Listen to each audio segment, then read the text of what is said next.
Hello, everybody. We are back.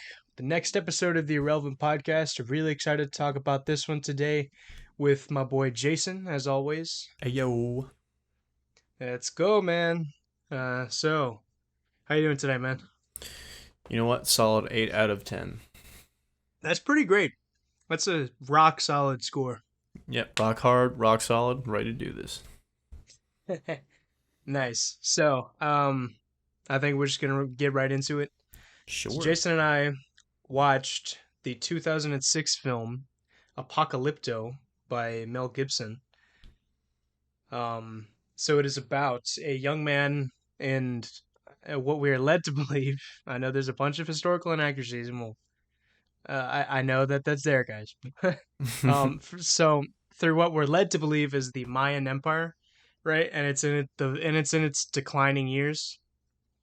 Um, and so this guy, along with a bunch of the members of his village, are kidnapped by the people in the main in like the central Mayan city, and uh yeah, and he a bunch of shit happens. Spoilers, I guess. Yeah. Yeah, spoilers for a 2006 movie. Yeah, so it's been like 27 years. No, 17 years. Sorry. Not 27. So, what did you think, Jason, of Apocalypto watching it this time? Like you hadn't seen it in a while, right? Yeah, I haven't seen it in years. I actually kind of forgot how creepy it was too. Right. It's very creepy, very yeah, it's disturbing in a lot of places. Oh yeah. Um, very eerie, and which I really liked because rewatching it now, I noticed that like fear that was like one of the big themes of the movie.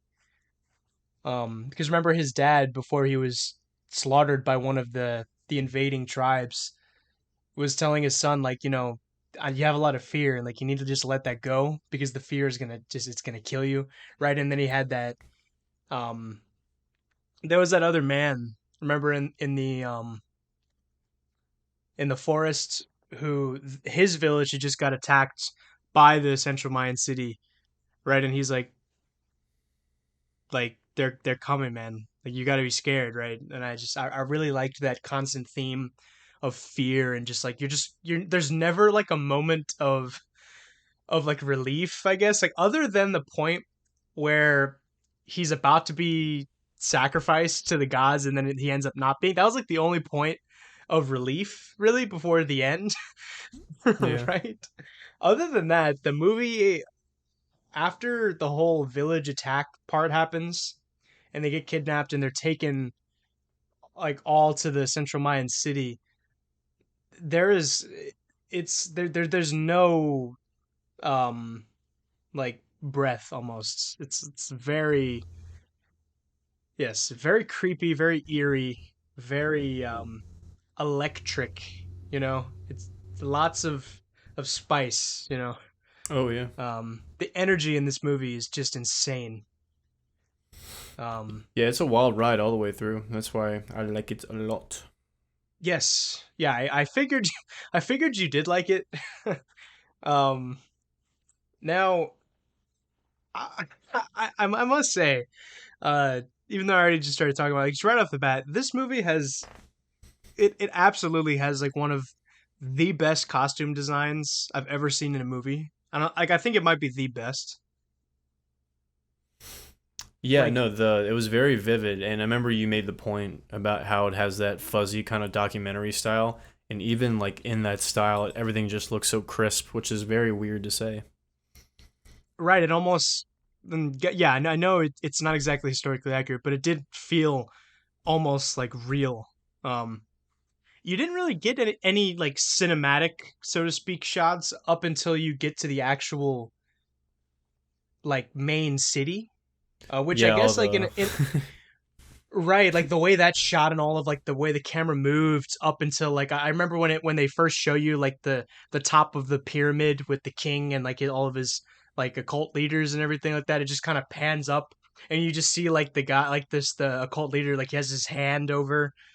Like you just see like he's just putting it over the crowd, like he has the control and everything. You just feel like that power, you know, for lack of a better term.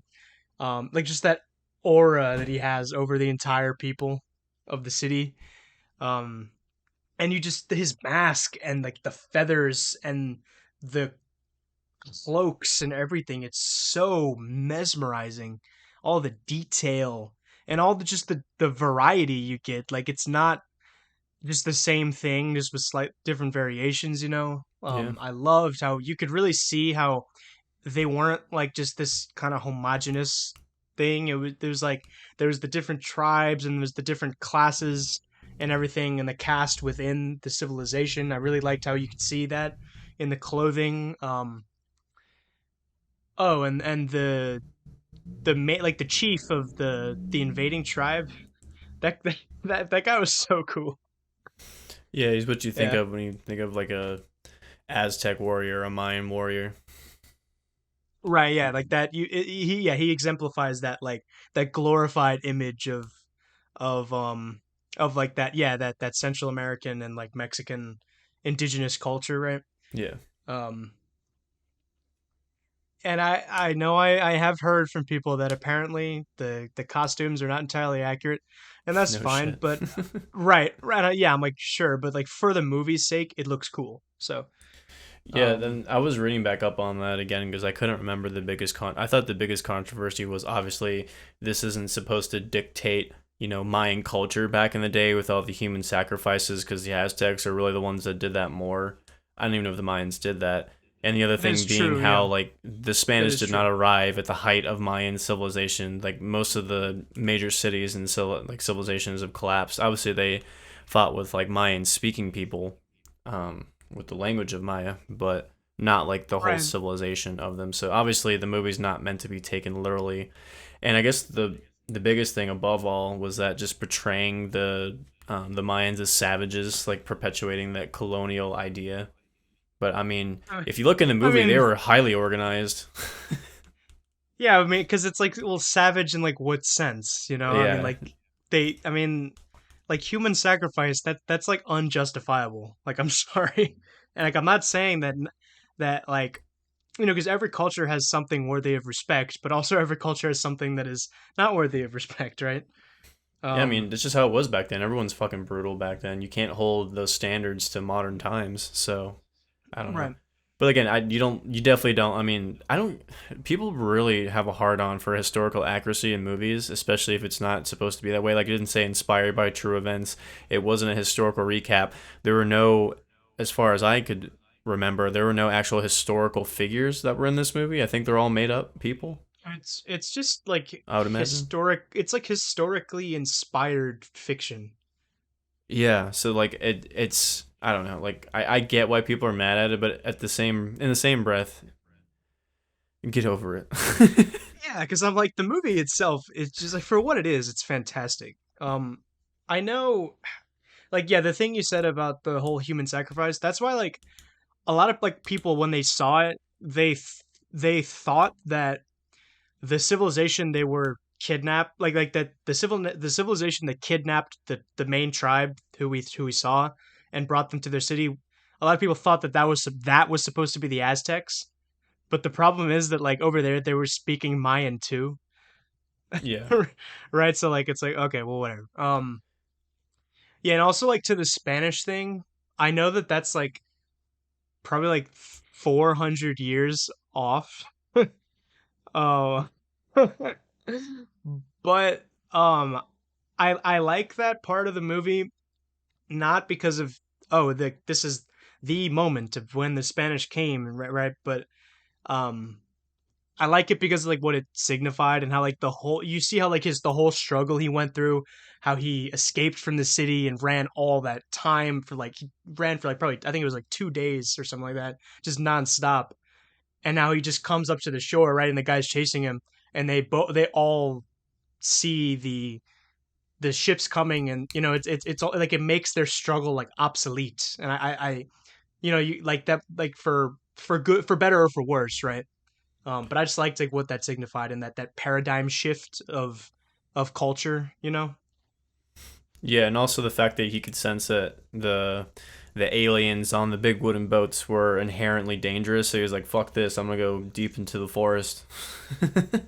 I don't know. I mean, I don't know if it was necessarily that. I guess it was just like we don't know what the fuck that is, and I just ran. Like we were separated, and we both died for like I was, So like let's just chill over here. Well, if you think about it from this perspective, right? You come from a smaller village, and I don't know if they had the perspective in the movie from their point of view if they knew that massive civilization existed, or if they, because it seemed like they had no idea what was happening. They had never heard of these other tribes in this big Mayan civilization before, and Right. so Yeah. this was a whole new thing to them because they just were looking surprised and shocked at everything that they experienced, especially you know getting paid in blue and getting your head fucking rolled off down the stairs. But Yeah. Talk about like just we were saying like the creepy stuff. Like yeah, and it's not even a horror movie, which makes it even that much cooler in my opinion. I love movies that can do that because a lot of times those kind of things end up being scarier than horror movies, you know. yeah, Um, no, yeah, precisely, and that's what I'm saying. So if you look at it from their perspective, they went to this massive city. They said all this shit that they've never seen before, and all of it was bad. So I can imagine, like, you escape all that, then you go to the coastline, you see these big wooden fucking vessels that you've never seen before in your life. I don't think your first thought is gonna be, oh, this is friendly. You know what I mean? yeah, that's just natural. Like you're just gonna be like, wait, what the fuck is that? Like it's shock, I'm out, Like bitch. what? Peace. Right? Yeah. Um, but yeah, and like I was saying, how in the beginning of the movie, like it's just that small little tribe. The way that the film looks is it looks like it has that documentary feel, Hmm. right? But when they go to like the sophisticated civilization and everything, and the city, like the film looks a lot more cinematic. And I Do you don't know think if that that was was an inherent intentional or not. choice? Oh, Yeah, that's the I don't. Jinx. Right, I don't. Yeah, Jinx. I don't know, but I think it still works in the movie's favor, and it gives it another little like layer of richness, And oh, I love the way it's shot when like just you see them go through the entire like cast structure, and then they're painted by all of those like weird like whatever ladies that they just put all the blue paint, and then you see them go through the little like, hallway, and then you see the paintings on the sides of like the blue painted people like being sacrificed, getting their heads cut off and all that stuff, and their hearts ripped out, and they're just like, and they all look at each other like shit. Like they all know that they're like toast. I think maybe like in my mind, the point of that being when you first watch a movie, like, oh, this is gonna be one of those foreign films. It's not that the production isn't great. It's gonna be like one of those little, you know, not a Right. happy-go-lucky movie, but something like unifying about it. And then as the movie progresses, it just gets more ominous and just more creepy and just like worse and worse in terms of, you know, life for these guys. So I mean, in my mind, that's the only potential reason for it. I'm sure there's others. I'm not a cinematographer of cinemaphile or what the fuck you say it, but yeah, no, I like the movie a lot for that simple fact. It's just I like movie, especially if you can make a great movie and none of it's in your native language. That's I think is a big testament. Yeah, no, that's because yeah, I'm just imagining directing those people. Because I know a lot of them were Native American, but I don't know if those because a lot of those people probably speak English too. You know, Well, I I mean, because I don't know what like were they actually speaking some sort of Mayan language or I don't even know yeah, what like. they're speaking Mayan. Okay, I don't Most know. like most of the people weren't actually Mayan. Like they had to learn it. Well, no, I assume not. I didn't know if the language they actually spoke in the movie was close to actual Mayan because I don't know how many Yeah, people can speak Mayan or not. I mean, people still speak Mayan in Okay. Guatemala. In like Guatemala, and then like I think a little bit of Honduras, and a little bit of like the Yucatan in Mexico. Okay.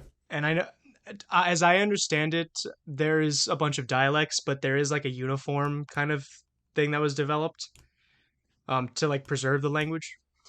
And actually, I have some Guatemalan friends here that do know how to speak the Mayan language. What's crazy to me is how you can have a language that is spread out across different tribes. And I know there's different dialects, but just how you have a bunch of warring tribes that somehow speak the same language. Like that concept's always been interesting to me. I I don't know how accurate that is because that was a big because I don't think a lot of these tribes did. I don't really think they can understand each other Interesting. because that's kind of what constituted like a people, like was the language. And like if you weren't part of the tribe, like you didn't I don't think you didn't speak the same language, I don't think. So I wonder which tribe was the dominant one that people speak the modern day version of Mayan, or like the historical one that they can look at. Because if they're looking Yeah, I at don't multiple know, different but tribes, I don't know if they bastardize them into one language from all of them, or if it's taken specifically from one tribe. I mean they do that with Greek, but What, they bastardize like different tribal Greek phrases if into we're one modern Greek?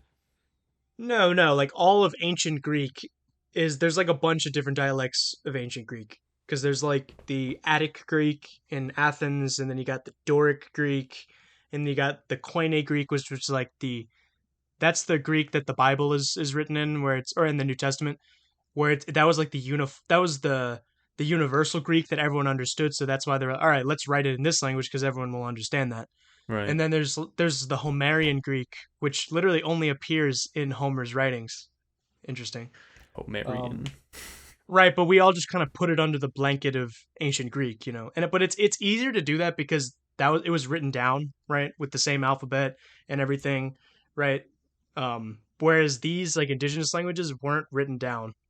The vast majority of them were, at least, because I know um the Mayan language was written in hieroglyphics, but a lot of them were destroyed in like the conquests by the Spanish and everything. Right. So we just don't. There's a lot that we just don't know about the linguistic like culture of the like pre-Columbian era.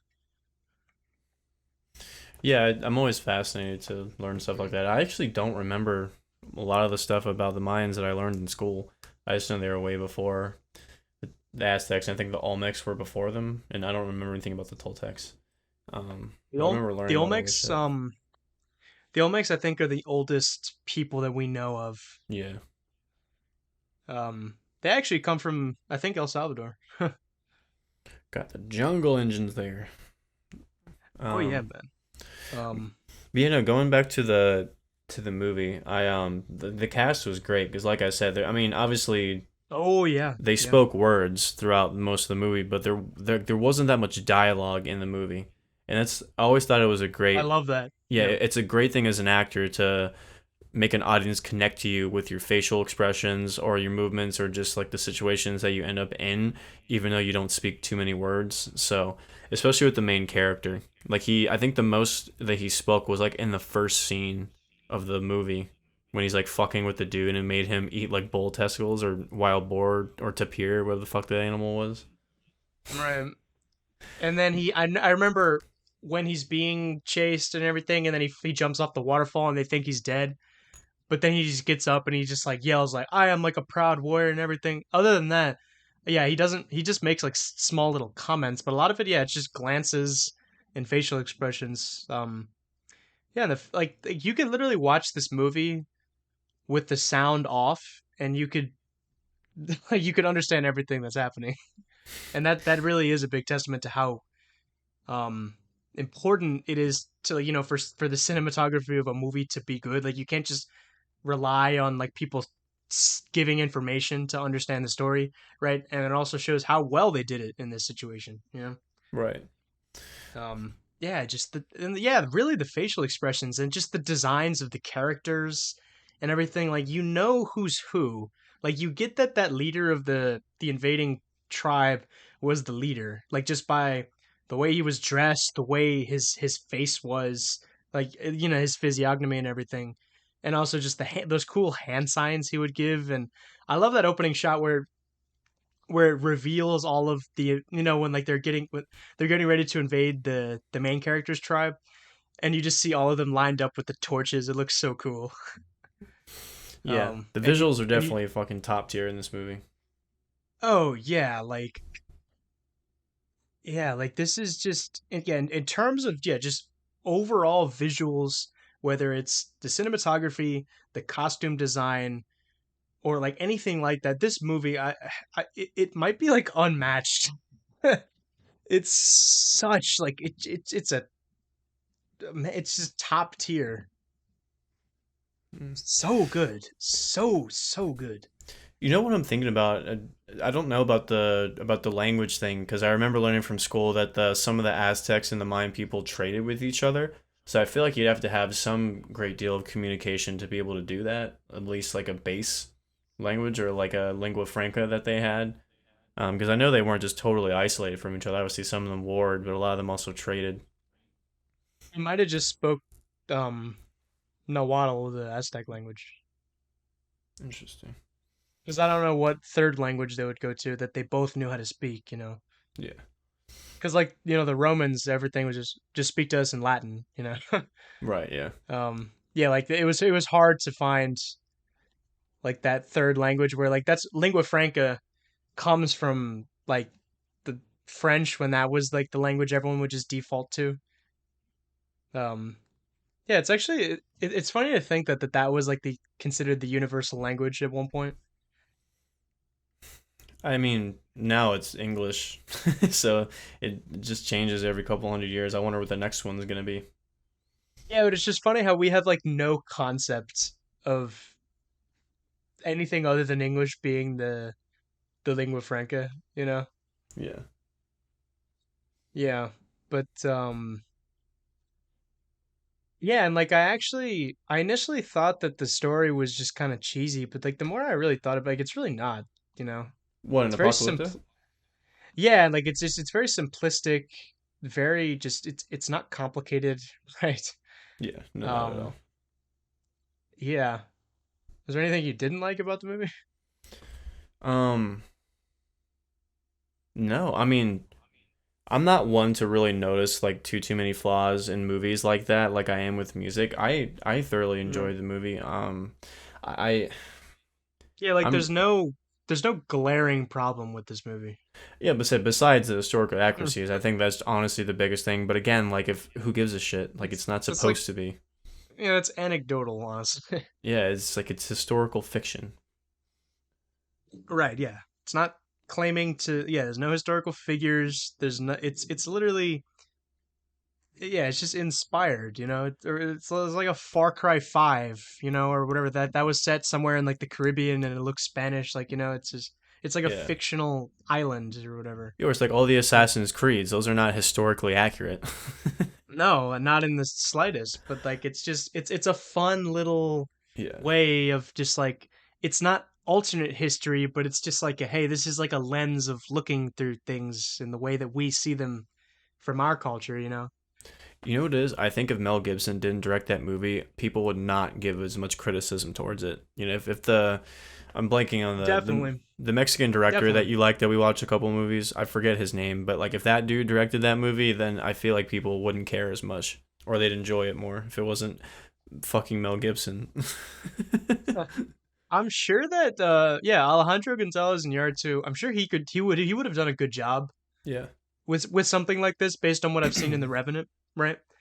Um Oh yeah. Yeah, he definitely would yeah, like I don't know if he'd be as quite as ridiculous as Mel Gibson went with the visuals in this movie, but he definitely would make the story as dramatic and just, appealing to you or interesting to say the least. yeah, and he would definitely get the cinematography and like the look of the movie feel like real, because that like The Revenant, like everything was shot just in like the real lighting and everything. Like there was absolutely no studio. And the film like looks beautiful because of it. Yeah. Yeah, it would totally would Yeah. have been a good job. I also looked But up even that so, oh, sorry. go ahead. Yeah, but I think even so, like just Mel Gibson, he just really made the movie the way it came out. Like I wouldn't want anybody else to have directed it. I think like the way he did it, it's just I think it's for what it is. It's like it's fantastic. You know. Yeah, I have no complaints. I was looking up Yeah. what the material was that they were mining and it was lime. Apparently, that's what it was. Oh yeah, because I didn't. Oh, like limestone. Yeah, so just limestone powder or what the I don't know. I mean, I know you can build stuff with limestone, but it's not super solid. I think it was probably the outer coating that they were putting on it because I think they showed that they were putting it as a paste or something, but that's what they were mining that look like Krispy Kreme sugar. Right. Um, But yeah, no, I think the one part of the movie that I wish I was more versed on was the lore of like the Mayan gods and goddesses, to see if any Ah, of okay. that had sort of relevancy or accuracy to what it is in real life, especially when everyone was scared about all the omens of the water being poisoned and plagued and the disease that happened on the peasants on the outskirts of the city. And the The Black Jaguar. That was and the cool. black jaguar too. So I wish I knew more actual lore to compare it to this movie, but I don't. But the funniest, actually, my favorite part of the movie was when they were all walking past, and the little girl that had diseases kept trying to walk up to them, and they kept pushing her Hmm. back with a stick, and she just like Right. stared at them. And what'd she ask them? Like if they're scared to die or something? Yeah, what the fuck did she say? I think she just asked if they are scared or something in general or something. Yeah, she was like, "Are you But scared of me?" And like she was just like really creepy and stern, and the soldiers legitimately were scared of her, which is really yeah, and then funny. This little girl. then she's yeah, and then she started getting that like prophetic like vision and started like like she was like on some ecstasy and started just like giving some divination or something. Yeah, Um, yeah, and a lot of people also gave that moment shit because apparently that's supposed to be smallpox, which she had, and obviously like there was no Europeans at that point in Central America. Um, but I don't care. I mean, yeah, the whole it's been proven this whole movie is not supposed to be Yeah, accurate, I'm like, but guys, can't you just sit down and just watch the movie? Like, it's a fun movie. I think you just Man. can't touch like other cultural things with a fictional lens. Like you have to portray it exactly as it happened or as we understand it to have guessed it to happen in modern Yeah, well, times. Braveheart, that's not historically accurate, but no one gives a shit about that. Well, I mean, obviously we know why, but I don't Right, know. exactly. That's my point. That's neither But here nor there. I just think just people lighten up. Like it's not claiming. My biggest thing is like it's not claiming to be. So what's the point of getting mad about it? I mean, you can point it out. Like read the top 10, inaccuracies of Apocalypto on the fucking Guardian or whatever, right? Just read about like, oh cool, and then you learn the actual history. You know what I mean? But like I don't know. Like I'm tired of people complaining about stuff like that. Like no movie is accurate. Even every biopic or things that are supposed to be non-fictional accounts are not accurate. So yeah, like even you know, the way that we're told historical events in like told them from multiple different perspectives, like that's just there's always going to be something of that. Like you always kind of have to tell history in that kind of like romanticized, like like even if it's ever so slightly, like you have to like that's just kind of how we tell things, you know? Like yeah, and I mean, especially with the culture of Central America back in that time, because like you said, not a lot of it was written down. A lot of it was passed down orally. Which if you ever played telephone, there's bound to be a couple things that aren't going to be accurate throughout the hundreds of years that play out. So it's like people yeah. can't say anything with 100% certainty at all. Right, and like not a lot of the of synopsises I've seen even say that it's Mayan. A lot of them just some of them I've seen have, but like I've seen other synopsises on like other I think like on IMDb and Google it just says like Mel Gibson transports you to an ancient Central American civilization. So like it's not even specific. It's just saying Central American, right? Yeah, I don't So I'm like, remember why it was supposed to technically be Mayan because I did they well, say there's Mayan in the because movie? I can't remember. no, Because I feel like well, at one point one of the characters mentioned the language, like the something of Maya or something like that. I don't think they do, but yeah, they're speaking Mayan, so that's how we know. Yeah. But I just like honestly that thing. It's like they're probably just speaking Mayan, and that's probably like Mel Gibson probably just wanted them to speak Mayan because that's like the language of that region or something. Like it's just or it's just the most famous language in that region historically. So it's like yeah, let's just have them speak Mayan. Well, I think the Mayans were the ones that built those giant pyramid temple things. I don't think the Aztecs built those, so I think that's probably the biggest thing that's tying it to being a Mayan civilization back in that day. I guess. I don't know. yeah. I want to say you're right, because the Aztec Empire did. I mean, it was an empire. Like it did conquest a lot, right? And I guess it doesn't make sense to like just destroy all of these perfectly built Yeah, I was pyramids. about to say I can't remember if they. I don't think they built them if they were there. I think they just used what the Mayans built. But again, I could be wrong on that. But I know the Mayans did build all that shit. I don't think. Let's see. Let's Um, ask Google if the Aztecs actually built any of the pyramids.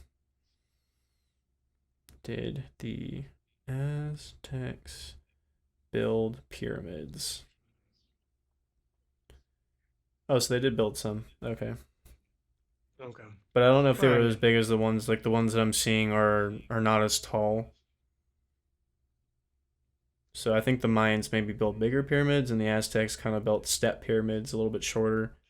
Again, this is from well, quick googling, so I'm not sure. But I think the ones of like the because people were saying the Aztecs were the ones that like cut the heads off and rolled them down the stairs. So I don't think the right. Mayans did that. So I'm not sure. But without remembering, everything is fucking jumbled in my head. But I don't know. Again, the Also, point like, being, the fucking good movie. It's not supposed to be accurate.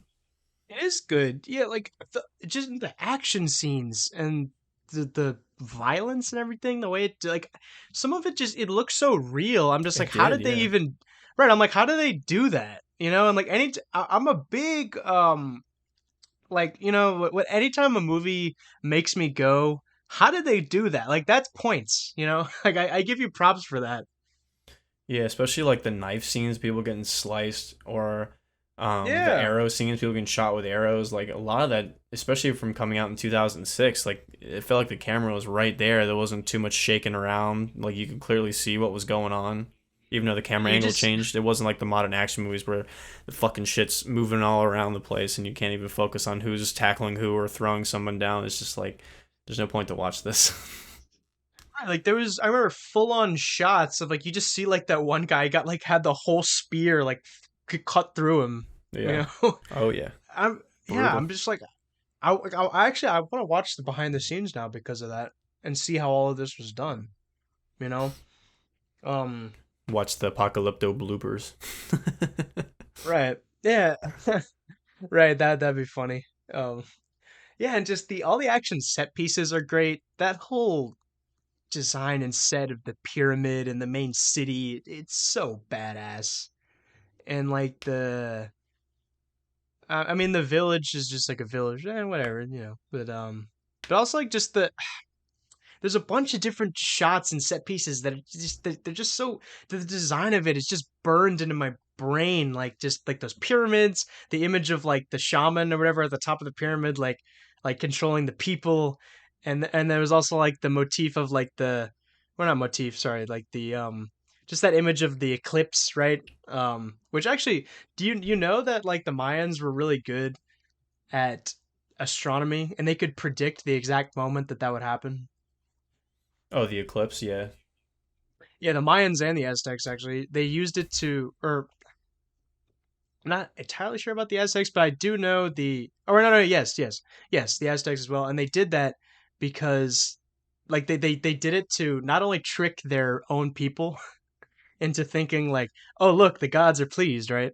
Um, but they would trick their enemies, right? Because they would bring them into their city and be like, if you don't stop doing this, like the gods they won't be happy or whatever, and they could do it and just keep them going on and on until the point where it actually would happen, and they'd be like, and like I'm sure like certain people's like they didn't have the same religion, so they didn't necessarily know what the eclipse meant, but they could go, because to their people they were like, oh look, that means the gods are satisfied, right? We can stop, but like to um but to like foreigners and like native tribes, like the surrounding tribes or whatever, they could just use that and be like, look, the gods are mad, like like you got to keep doing stuff for it's Oh just yeah. like just cool how they did that.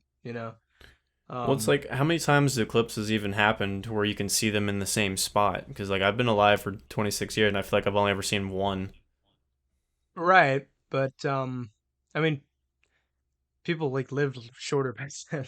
I don't know. Holy shit! Solar eclipses happen about once every year or two. What? Crazy. I guess like do we just not see them because they last for, or do we not really notice or something? I don't know. I Maybe don't where know. it's probably geography and where Yeah, we are. or like Like that's got to be conditions. it. right. But I yeah, I guess just maybe think there's different that's types of eclipses. So I don't know what like a full solar eclipse where it blocks out the sun for a couple minutes. Because I feel like I've only ever seen right, that but once. right. But yeah, it's just cool how they could do that and be like, look, the sun god is not happy. Um, Yeah, it's and just it's creepy too, you know. the one guy, it kind of was reminiscent of 300, the big chieftain that sat at the top of the pyramid with he was bald with the massive feathers. Kind of remind me of Xerxes from 300, kind of like the same kind of energy Oh, as a god I've figure. never I've never actually I do know who you're talking about, but I've never actually seen that movie. You've never seen 300? No, I have not. That's definitely the next movie we're gonna watch. I've heard mixed things about it. It's even more ridiculous for the sake of being ridiculous. Like the Well, that's story, clear. No, but that movie, as I understand, like it's clearly more stylized because it a lot of it looks like the comic book and everything. yeah, it's definitely more over dramatic than what it needs to be. Like some of the shots are creepy and cool, but sometimes it's just like, okay, this is just dumb. But I think it's a Right. great movie, and I mean, the overall story of 300 is, they took as much artistic liberty as they could with a simple story. So it's about what Right. you'd expect to kind of happen, but obviously not with all the, not paranormal shit, but the extra mythical shit that happens in the movie. Right. That guy Zack Snyder, all of his movies are pretty controversial. Like Watchmen, I know. I haven't seen that either, but I've also heard very mixed things about that. I don't know why Watchmen was controversial. It was just like a dark comic book. It's like something DC would make. I don't know why that's controversial. It's not accurate to the comics, apparently. I don't know. Oh, I'm like, there you go. same thing. I'm like, people just watch the movie. Like, when a director makes a movie out of something, like that's the way he interprets it. Like, it's not.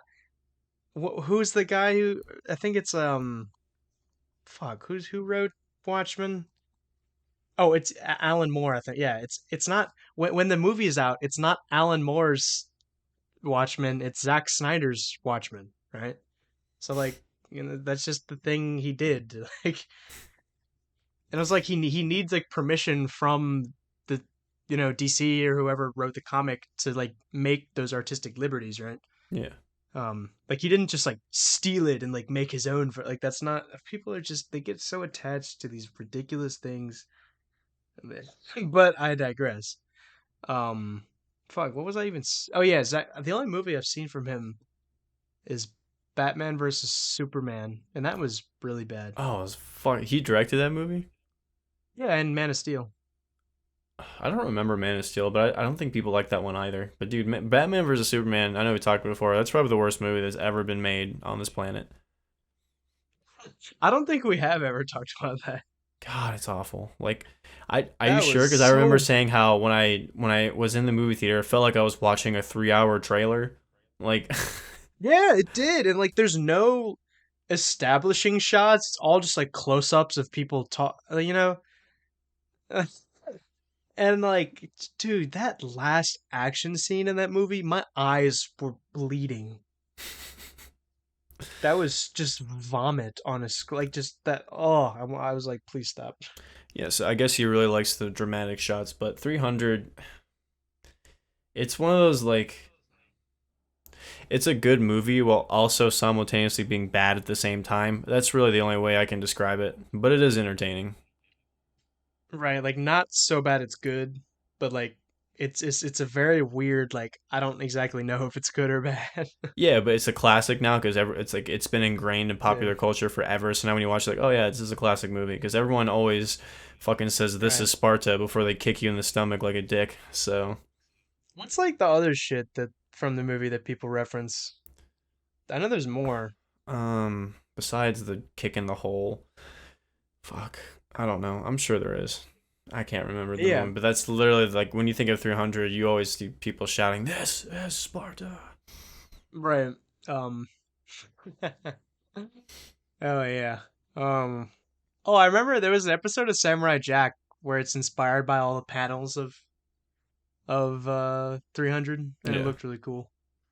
Yeah. But back to the topic at hand. Um yeah, this movie and just the soundtrack too, like just all that flute music is very pleasant.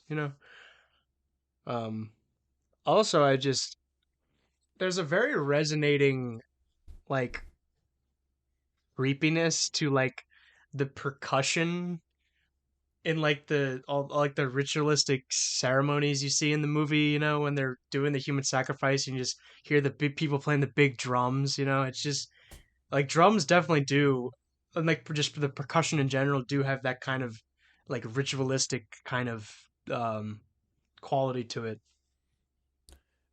Yeah, I And mean it that's why they've used music in war forever. The one thing that they should have added right. into the movie, and this is more of an Aztec thing, was the Aztec death whistle. That would have been a cool Well, addition to play into the movie of like people hiding in the bushes and like blowing that whistle and scaring the fuck out of everyone. They get shot with arrows or something because that's what they would use to put fear into the hearts of their enemies. It sounds like a woman screaming mixed with like a wild cat. It's crazy. oh, and they would blow like a pipe or something like that. It's like a, I Or don't know how they traditionally were, but the way a lot of them are now, it's like a, I think they're made out of stone or some sort of rock, but it's in the shape of a skull, and they make them in different mm, sizes, and so when you blow into it, it sounds like a shrill shrieking. They're loud as fuck too. right. Hmm.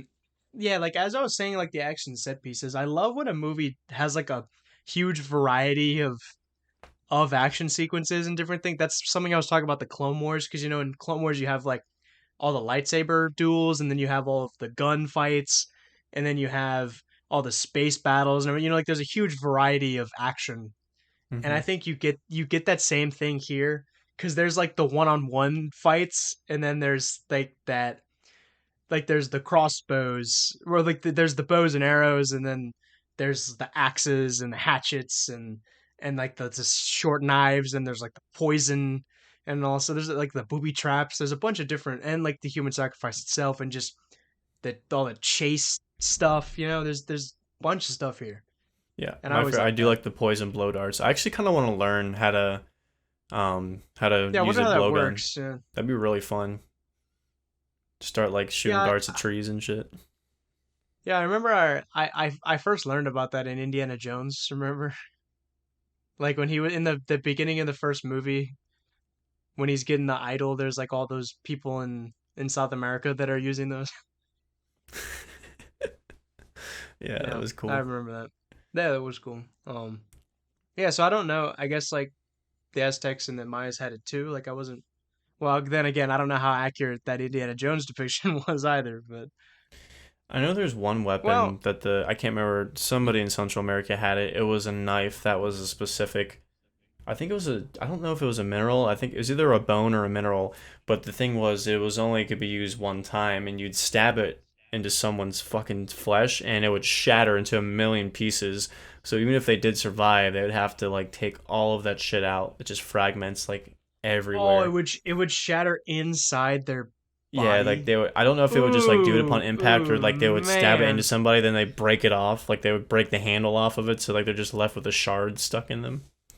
man, Brutal. man. Yeah, but yeah, and there's a bunch of moments in the movie where like you really don't think that the main character is gonna make it out clean, but it's not in that cliche way, you know, that they always do in movies where it's like, how are they gonna get up? But like you know they're gonna pull up some sort of shit like some like Deus Ex Machina or whatever, but like it's not here. Like it all seems kind of practical, you know. I don't know. I mean, he got shot in pretty critical areas with bows twice. Well, other than that, I guess like just certain like tight positions he's in, and you know, Like if you got shot like in your side with an arrow next to your stomach, I don't know if you'd be able to run a fucking marathon through the jungle. Like that's just me. you're shot on his side.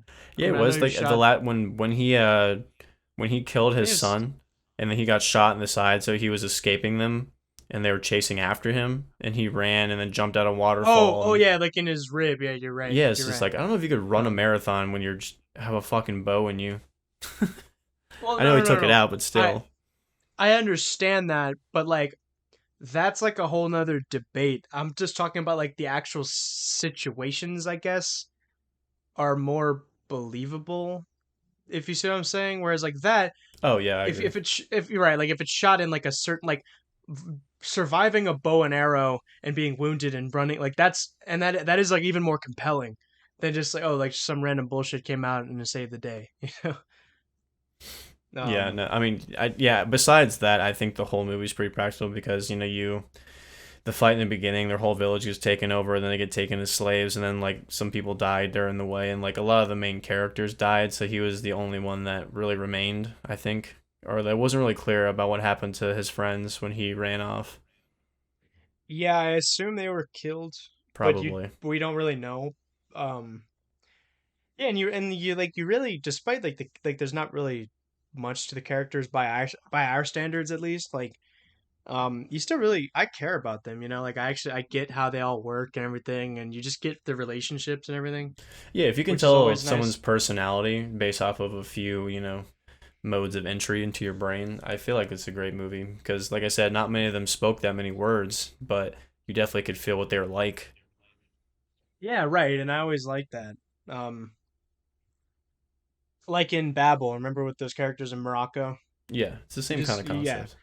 You can right. just Like tell. you got the same dynamic, right? And yeah, and you just oh man, like the adrenaline is just so kicking in that last act of the movie. Like the last act of the movie is just a long chase scene, essentially.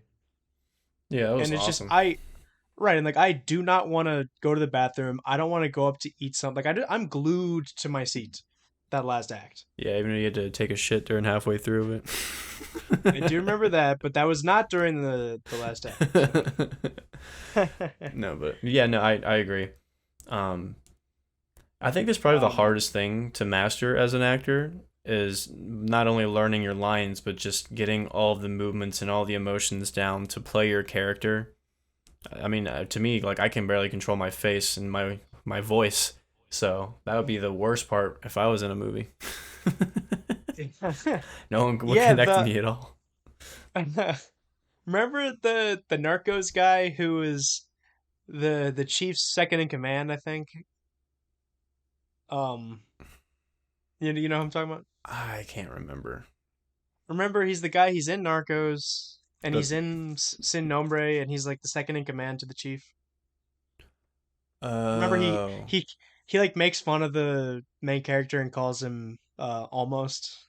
yeah, yeah, yeah. That guy. Yeah, I do remember him. Yeah, like just I mean, he did say a lot of like just you could tell by like the words that like what he was saying that he was just a cocky kind of guy, but like you still like just you see his facial expressions and the stuff like and the costume design, they work together so well.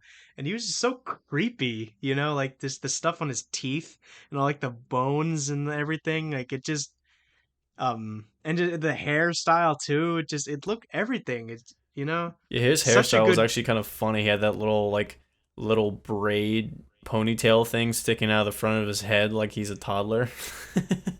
Yeah, but it makes it even creepier. Yeah.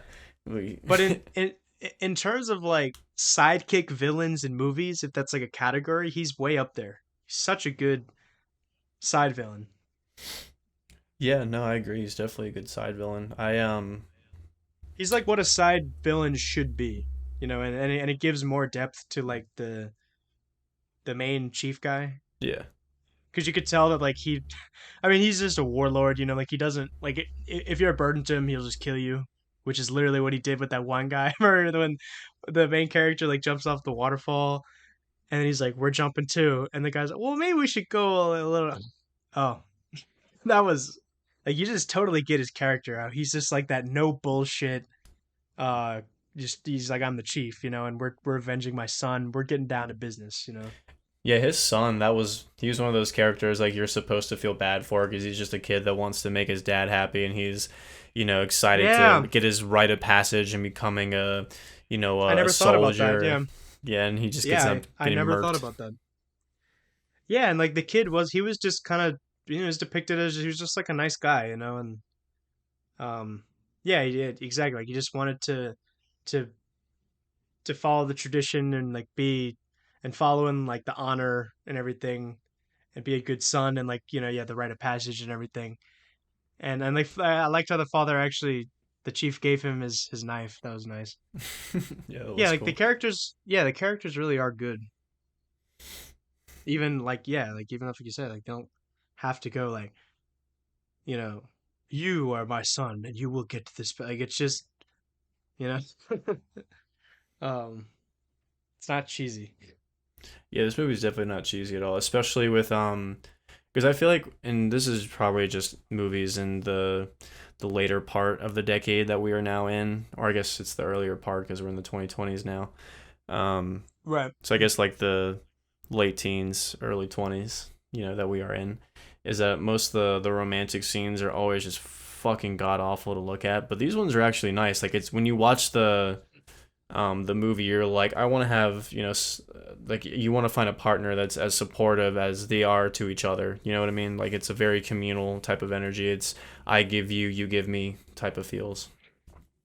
Right, yeah, and they have like those kind of distinguished roles, right? And Yeah. there's no like they just fulfill them the way it needs to be, right? And and it's very it's just it's pleasant, you know, and you just have the little child and then you got the baby in the womb and then like he's just and the main character's like he's that concerned father, right? I like how he's just checking, hey, how's my son and everything and they're just playing around. It's very heartwarming and pleasant, you know. It's not like it's like you know, like just the I love it. It's not that cringe romance Yeah, stuff. it's like when you watch it, you don't want to throw up. You're actually like, I kind of want this in my life. This is what a strong, supportive relationship is supposed to be. Yeah, and I kind of have that. Nice parallel, bro. Yeah, Segue. I even thought of that because she's probably descended from those I same fucking kind of knew you were people. gonna go this. I was waiting for it. I was waiting. If you were gonna go there, I was gonna go there. I mean, it's true, but um, Has she seen this movie? Have you showed it to her? I'm no. I'm just I mean, asking. she Shit. hasn't. She, I mean, she hasn't seen a lot of movies. I don't know. I was just curious. I feel No, like, no, I'm not docking you. I'm just explaining the situation. yeah, don't dock me, please. Right. Whatever the fuck that means. We're not gonna conjoin our dicks together. I don't know what you think docking means. Um. You mean That was knocking? Is weird. that what you mean? Docking you like credibility is what I'm. You Oh, know, like dock me points. Sorry, yeah, docking you points, not. You see, my brain goes there first. this is what homosexuality being promoted has done to our We're society. not going into that fucking stint again. I was just making a joke, but I know, but like, goddamn. right. Um, yeah, but I mean, yeah, when I was watching the movie, I kind of noticed that. Um, I was like, oh, nice. Yeah, it's wholesome family fun before they get slaughtered. Yeah, Apocalypto is wholesome family fun. I would that'd You be know, really you got funny to like people always ask you like or you think about yourself, what age are you gonna let your kids like watch, rated R movies or more adult themed entertainment? And I always thought it'd be really funny to show my kid that's really young just this movie because like there's nothing inherent like I mean, it's a balls joke, but it's like, wow, okay. You know, like kids can see a balls joke, but I and don't that know. was very funny, by the way. Dude, I mean, I don't think kids would even understand that anyway. I'm just talking about the more Yeah, no, gruesome parts of like the fighting and all yeah, the decapitations and shit. yeah, like Mel Brooks has this thing for violence, man. Like, like in Braveheart, in Hacksaw Ridge, like he knows how to just film brutal, raw violence better than anybody, honestly. Yeah. Yeah, it's like if you didn't see the Um, passion, you didn't know what you're getting yourself into.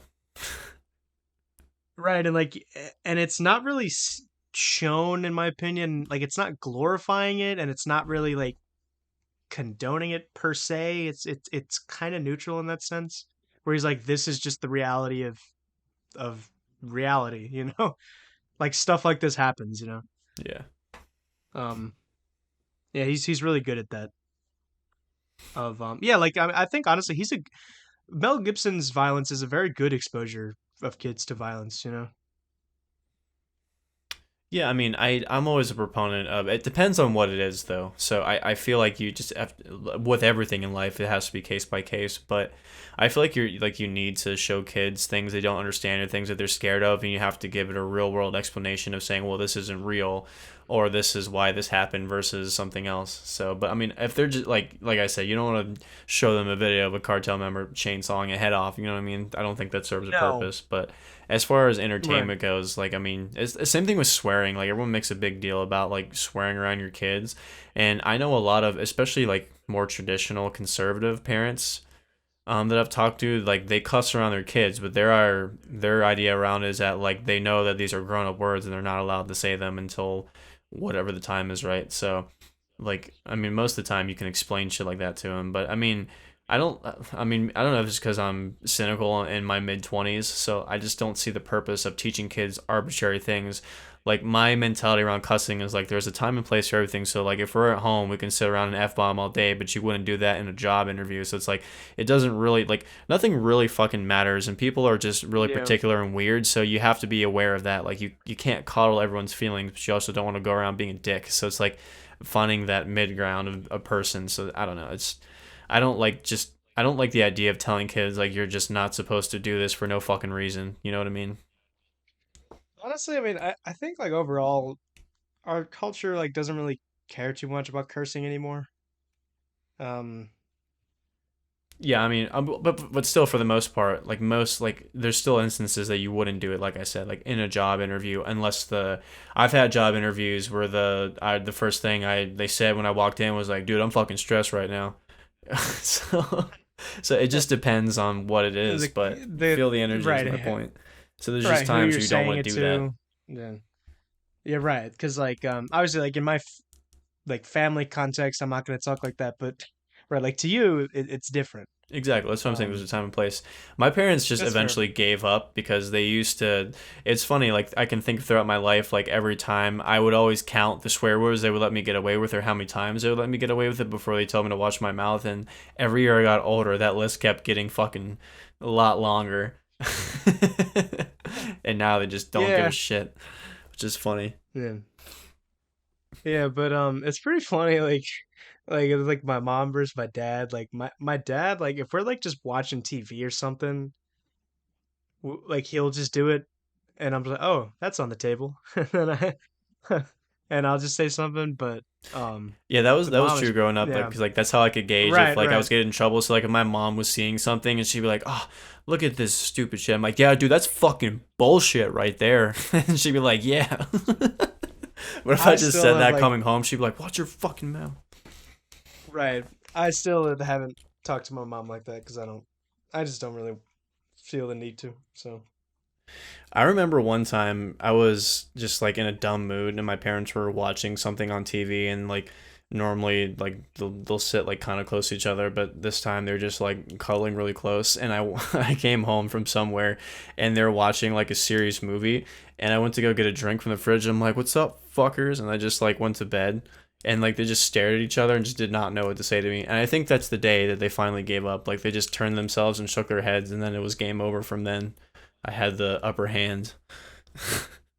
high ground. I don't like how I cuss so much though. I'm trying to cut back on it. Like I I did. It's just you just gotta. I mean, I know it's cliche, but it really is just like the just take a second, breathe, and like think. About like what you're saying. well, my big problem Um, is that it takes away descriptive words. So as opposed to just saying "f this" or "this is BS," it's like you can actually get more descriptions out there. So I feel like I'm always forgetting words and they forgetting the add that meanings of they words. So I want to use more they add that words. punch. Like Yeah, just for the punch. yeah, But like as I get it older and does, I and in that aspect, it does really, like man, like that is a damn good movie or something. Like you just you yeah. know what someone means. Like if when they say that, it's like yeah, wow, that must have been a really good movie. Yeah, and especially when I listen back to these when I'm trying to describe something and I'm being vague, and then like just my overall ending conclusion is just like, oh, this is fucking shit, whatever this thing is. It's just like I wish I would go more in depth into it, and I think swearing's holding me back from that. So that's why I'm really trying to think about the actual Well, adjectives that I want to say as opposed to putting an explicitive or an right. explicit ex- expletive. Jesus Christ, an expletive before the adjective. God. See, that's my Yeah. problem. There you go. A real world example. Oh, going back to the movie. Remember the so yeah when they get out after gonna be no more human sacrifices, and then they play that game. Remember where they're like they take two people and they're like go run, and then Oh yeah, then yeah, that would be a really that fun was game. yeah, like if we're assuming all right, yeah, like no one's getting killed or seriously harmed, that would be very fun. Um, Be but like yeah, dodge. that It'd whole be like a game of concept. dodgeball. So it's like you have to run away and just Oh not get hit by yeah, a yeah, dodgeball, and then like you have to evade getting tackled by the guy that's on the other side. Like that would be a really fun game. yeah, or like getting your flag pulled, you know. Yeah.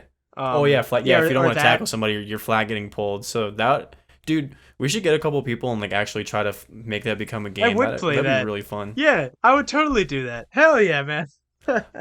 You obviously couldn't run Oh, as long of a distance. Like we have to find a good distance to make it challenging because there's just a point where you can only throw a dodgeball so far. So right, and I think to make like remember like to compensate for like the spears being thrown at those long distances, I think we could, like not just dodgeballs, but one guy could have like a football, and he could throw that. yeah. Oh, a football would be good too. That would go farther. Yeah, because yeah, that go far. That has like it packs a bigger punch, so you could that's like the final thing. Like, okay, I gotta survive the football. Dude, that would suck to get a catch a football to the back of the head or like in the base of your spine. Oh. Yeah, well, you gotta be careful. You gotta Whew. gotta. Yeah, but it's not guaranteed that the person's gonna hit you. I mean, No, it's not. I remember I oh yeah, that's not comfortable. when I played street football with my friends back in the day when I played wide receiver, and they throw it the quarterback threw it to me when I wasn't looking, and it hit me in the base of my spine. I was like, fuck, it knocked me down. I was winded for like 10 seconds. Ooh, Ugh. yeah, I know. There's the different kind of passes, right? Like there are those like those kind of those like bullet passes, like usually like you're describing where they throw it like right at your chest and you're like facing them. That's like different than like a lofty like high pass and you catch it over the shoulders and everything. That's like the dream. That's the dream catch. But oh The dream catch, the money shot. yeah, but dude, this would totally be a fun game. Let's do it. I'm down. I haven't done extreme cardio in a while. I feel like I'm gonna have a heart attack. I've only been doing weights. Right. Fuck Yeah, I'm cardio, not bro. really good at cardio either, but wait, but the two guys at the end that you have to survive, or was it one guy at the end you have to It's survive? one guy. So like you have two people running, and then you have one guy. So, yeah, that's how it have to be.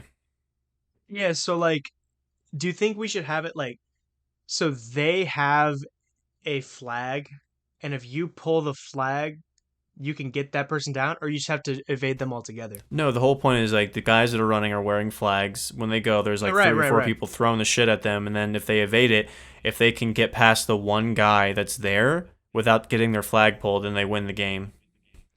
But do you think like we should give the guy who's at the end a flag to add that other element of like, oh, I can pull his flag and then I can just run and I'm free? I feel like it should be Or harder. would Like that I make feel it like you would that can make it too easy? Yeah. Okay. so like I can't remember, but I think in flag football there was like three of them that hung down. I think I can't remember. It's been for fucking ever since I played flag football, but I think there's three of them that hang down. The There's a couple. the safeties, yeah. So the guys that are running, 'cause since there's two of them, they have multiple flags, so it's a little bit easier to pull because there's a couple you can grab. But the guy that's trying to get them has one hanging on the back, and it's a little bit shorter, so it's more of a process to get it. So like the whole Right. point is like it's supposed to be like very difficult for the runners to win. Like the whole point is it's a big achievement to either pull the guy's short flag on the back or make it across without getting hit by the objects, or you make it across without getting your flag pulled. So you win even more if you're able to pull the guy's flag. So I think that'd be a fun iteration of the If game. yeah, or like his flag is covered up by his shirt or something like that.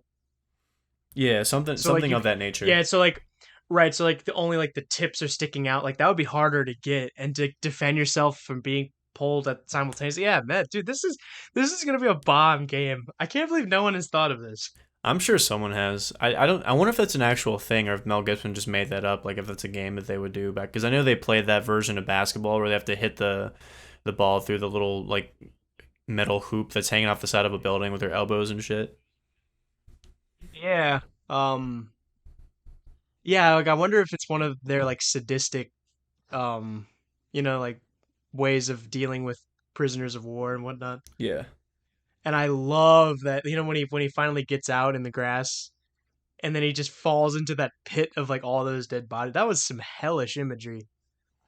Yeah, that reminded me of like any movie I've ever seen about the Holocaust, and they just line the ditches with the bodies and shit. Oh yeah, yeah. That's a good observation. I never would have thought about that. This would remind me of just when you, or like the image of Jonestown, where you see the aerial view of all the bodies just laying on the ground. Right. Any senseless thing Oh, you can think of, that's what it reminds me of. right. Also, I remember in the human sacrifice scene, like you just see the sides of the pyramids, and they're just piles and piles of of like headless corpses. That was very creepy. It's brutal. It's a good album cover, but Yeah, I'm surprised no metal band has done like some kind of, because I know a lot of metal bands are inspired by like DMT and like the Eastern like Hindu kind of aesthetic, but I'm surprised no one has gone for the like the Native American aesthetic. I'm sure some of them do. Like most of the time with death metal, it's the album covers are just filled with like demon creatures, corpses, and all this shit, dystopian looking things. So I'm Right, sure but I'm somebody has sure. some like Native American Okay, I guess. pyramid corpse scene or something. I would probably say it's 90% a Right, reality. or like the image of like just the guy getting like, or like the painting, of like the guy just getting his like stabbed. Yeah. Um, and it's very similar to that scene. Well, not exactly, but it's that similar vibe to that scene in Indiana Jones with the Thuggy cult. Oh yeah, forgot about And that. I love that part. That whole set is awesome. Aren't Where they like making when they another rip, one? they did already make it. I didn't see it yet, but Indiana Jones. I mean, I heard it wasn't good. So I mean, yeah, the dude, fucking no movie now is good. People keep I keep hearing about this that stupid Oppenheimer and Barbie movie. I'm sick of it. I want to see Oppenheimer because that's Nolan. Oh, well, I guess You if don't want? anyone I would watch it with would be you, because it's not gonna be my Yeah, fucking I girl. She was. would leave in like a half hour. She gets so bored. Yeah, I was gonna ask you if you wanted to see it. Fuck it, might as well. Um, You're probably the only person I would see that with, because I'm sure as I'm not gonna go watch that by myself, because I just have a feeling right. it's fucking Yeah. boring. And a lot of like science talk and everything. Yeah, I could give a shit about the history of the guy that made the atomic bomb. You know what I mean? Like I don't know. It's I don't know. I'm willing to be like, all right, this might be interesting. So, I'm sure it's um, well made, but I just think I'll be bored out of my fucking mind. yeah, and like Christopher Nolan movies often have like that grand like action and everything, Yeah. but like this, I'm like, yeah, I don't know how this well that's gonna I mean, unless there's some like World War II action or something, but I don't know. Yeah. If they actually get to see the Japanese get fucking microwaved in HD 8K or whatever the Oh, fuck is out now. I never thought about that. That might be really interesting how they pull that off. Yeah, they have to really watch how they're going to be insensitive about pulling off a genocidal scene. Yeah, but it's like, I mean, it's not. I'm like, it's not glorifying it. It's just, yeah. Well, It's not glorifying, but I think if you make an entire movie dedicated to the fucking guy in that way, because I guarantee it's going to be about his life, and it's going to yeah, throw but in some I romance, don't, it's going to throw in some hardship, it's going to like be from the guys that I'm totally guessing, so I could be way off, but I have yeah, a but feeling of what it's going to be like. I don't know if it's necessarily gonna paint it in a good or bad light. It's not going to Like it. paint it, but it's just like that's just like how else are you supposed to tell a story that's interesting if you don't have that in there? You know what I mean? It's I from like guess. I'm guessing it's from the perspective of his life, right? Right. And I know he did other scientific shit too. Like I think he's a thing about black holes or something. Like he didn't just do this. So there's other Right. achievements that he did without implications of murder. But I don't know. I can assume that there's gonna be some outrage for some fucking reason. Right. Yeah. Um. But yeah, I'm interested to see how he deals with that kind of material. Because I generally like Christopher Nolan. I like most of his movies that I've seen. I have a copy of Tenet, but I haven't seen it yet. Did you see Tenant. that? No, I never saw Tenant. Do you know what I'm talking about though? No, I don't. It was that movie where it's like a bunch of like time travel shit. Um, and it's like the and it's with what's his name? It's Denzel Washington's son. Oh, what is his Like name? Mm, John David, I think. I was gonna say Denzel Jr., but I know that's not right.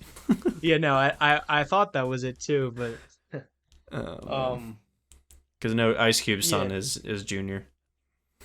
yeah. Wait. Look up the um, look up like just the movie and see all like the promo material. Like I think you'll recognize it. Tenant.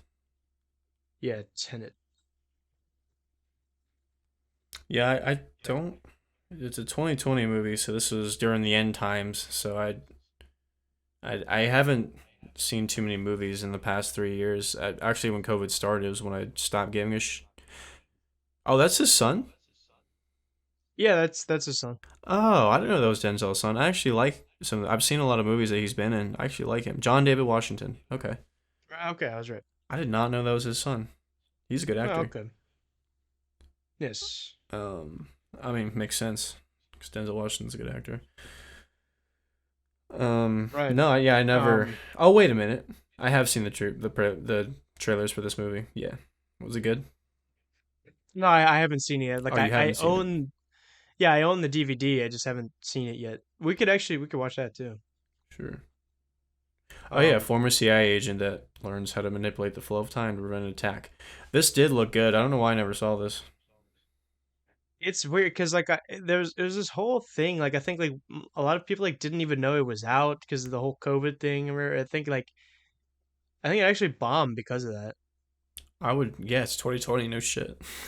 Right, and I heard it was a shame because it was actually a really good movie. Apparently, from what I've heard, but Not everything could be Squid Games. right. Oh, and did you see Dune? I hated Dune. Dune is fucking boring. Oh wait, yeah, you told me about that, right? Yeah, fuck Dune. I haven't seen it yet. I haven't even watched it all the way through. I think I'm like halfway through and I turned it off. I was like, dude, this is fucking boring. It's really that bad? God, dude. Because I hate science fiction movies that like they try so hard to get you into their universe, but there's nothing about Dune that really wanted to make me interested about it. Like it was about a fucking war over spices and there's sandworms and shit. Like there wasn't like obviously if I Sandworm would have did watched look the whole cool. movie I would have got a better picture, but like halfway through a long movie it's just like if I don't really give a shit about what's happening in the movie, like I don't care if they're going to win or lose or who they're fighting or all these weird androgynous people like it's like a Lexus ad or some shit, some like artistic androgynous race of beings. Like I don't know, it's fucking I don't care. I don't give a shit. Okay. I don't know. Um, I didn't like the book either. I thought the book was fucking boring. Like I got through a couple chapters and like it already made me try to remember the language that it forced upon me. So it's just like I can't get into this. oh, there's like an alien language or something. No, it's just like the words that science fiction stories make up, like the races of people or the Oh, names of shit. You have to like this crystal that everyone's fighting for is the Xanthadu or something. Like it's just like I don't give a fuck. I see. Yeah. It's just like all the fake shit they try to make up to get you into their universe, and it's like for years of growing up on Star Wars, like lightsaber. That's not a made up word. You automatically know what a lightsaber is. You know what I mean? Like stuff like that. They just make up bullshit words, and I don't care about them. Yeah, and even like the stuff they do make up, like it's like easy to remember. Yeah, exactly. Except like later in the movies when like they get a lot there's the creativity levels just kind of go down, Yeah, right? Um, but yeah, for the most part, like a lightsaber that just takes two words you already know, and it's oh great, it's like or oh like that's cool. It's a lightsaber. That sounds right, sick. right, or like the Force, very Yeah, simple, you know. exactly. So like Star. I mean, you can say what you want about Star Wars, but it was easy to get sucked into its universe the way they did them. Yeah, And obviously, which Dunes. Are only have there been how many books are there? Are there? Is it just one oh, book? there's No, it's like a whole saga. Okay, There's like so it's there's only like like six of them or some shit. it's only one movie into its saga, but again, it's just like who gives a shit? Well, Like apparently it was supposed to fix like because there was a Dune in the 1980s, which was apparently really bad. I'm sure it was because it's just the story of Dune is not a good story. So fuck, I keep dropping shit. It's hard to make a good movie from a shitty story. Like it just is. It's just not interesting, like at all. Still have I don't even really know. I mean, I know it's just they're fighting over spices, but like I don't really know much outside of that. Because there's not really much to fucking. Obviously, the books are goddamn forever long, and there's a bunch of dialogue and shit you need to memorize, and obviously more stuff happens. But like, just the actual aura of Dune, like a post-apocalyptic like science fiction thing, like that's been done to death, and they're not even the most interesting version of that. Like Yeah, honestly, like the Mad Max, as dumb as it is, them fighting over gas in a dystopian world is 10 times more interesting, and it's silly because Dune is too yeah, well, fucking serious for its own good. Like it's just, I don't yeah, know. but also like I just have a hard time to like even feel invested in a lot of these things. It's like it's set in like this whole the universe and a different planet. It's like what? Like I'm much more invested in things that are just like happening on Earth, right? And it's just talking about Earth. Like at least Mad Max is like we're led to believe that that's happening on our own planet. Yeah, they don't allude And to anything. They just have a cool story that's on a desolate world. It could be Earth or it could be another planet. The point is they didn't have to make up some bullshit word of what planet they're on or what race they are. right, like most of that movie, they're not even talking. It's just like, and it's so simple. Yeah, and it's It's creative, like just the fucking going to Valhalla, the V8 sign, like that shit. Like it was actually clever in its dumbness. So it's like yes, ten and times more interesting.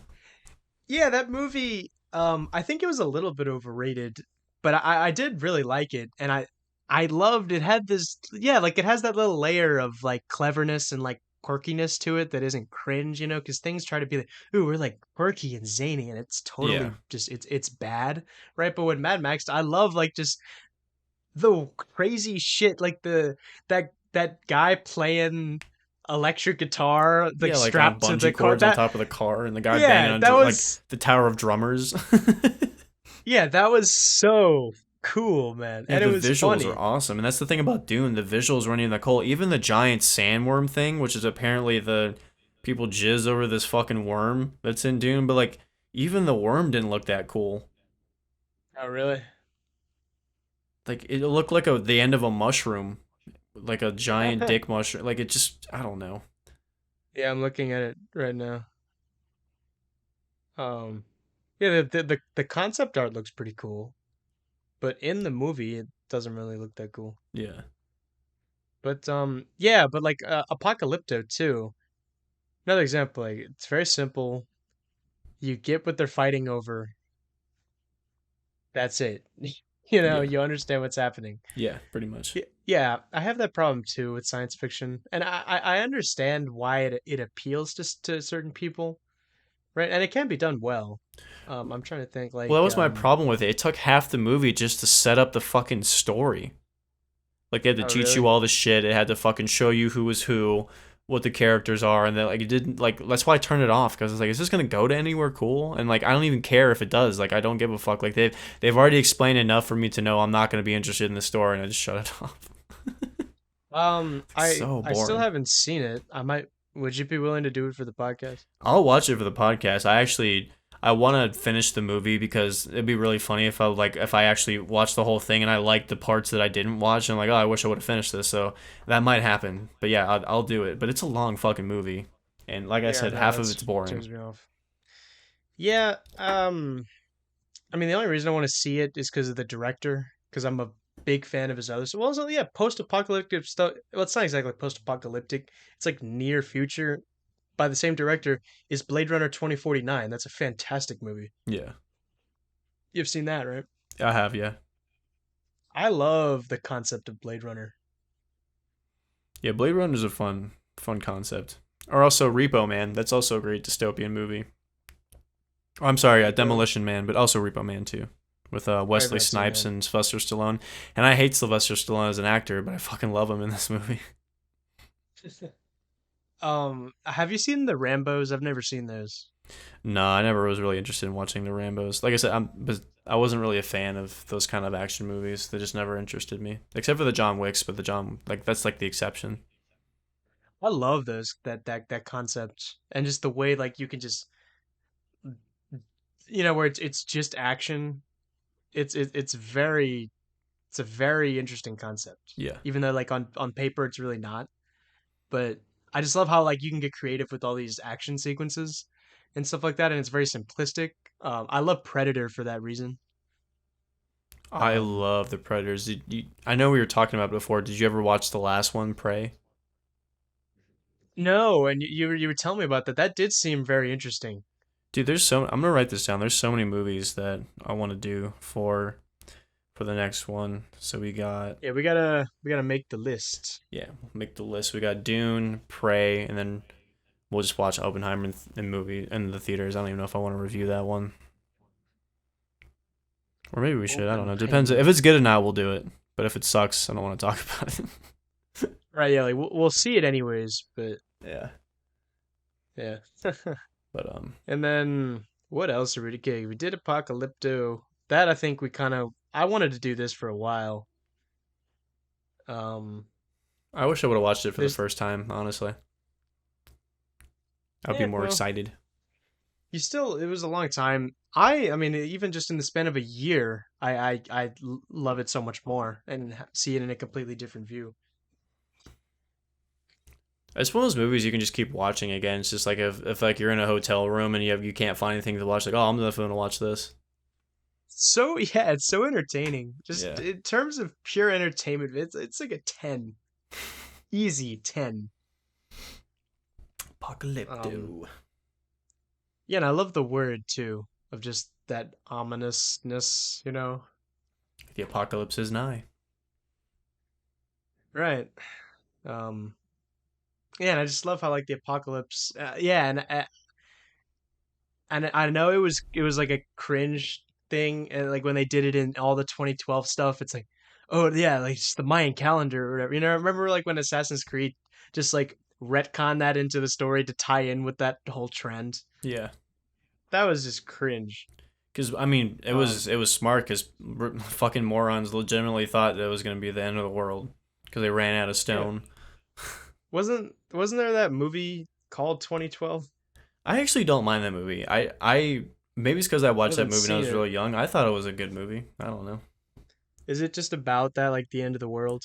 Pretty much, it's about this family trying to survive the end of the world, and these billionaires have this giant ark that could survive the entire apocalypse. It's kind of like a Iliad to Noah's Ark, except or not Iliad. It's a reminiscent of Noah's Ark, but instead of every animal, it's like all the richest people that try to get tickets to get on this thing.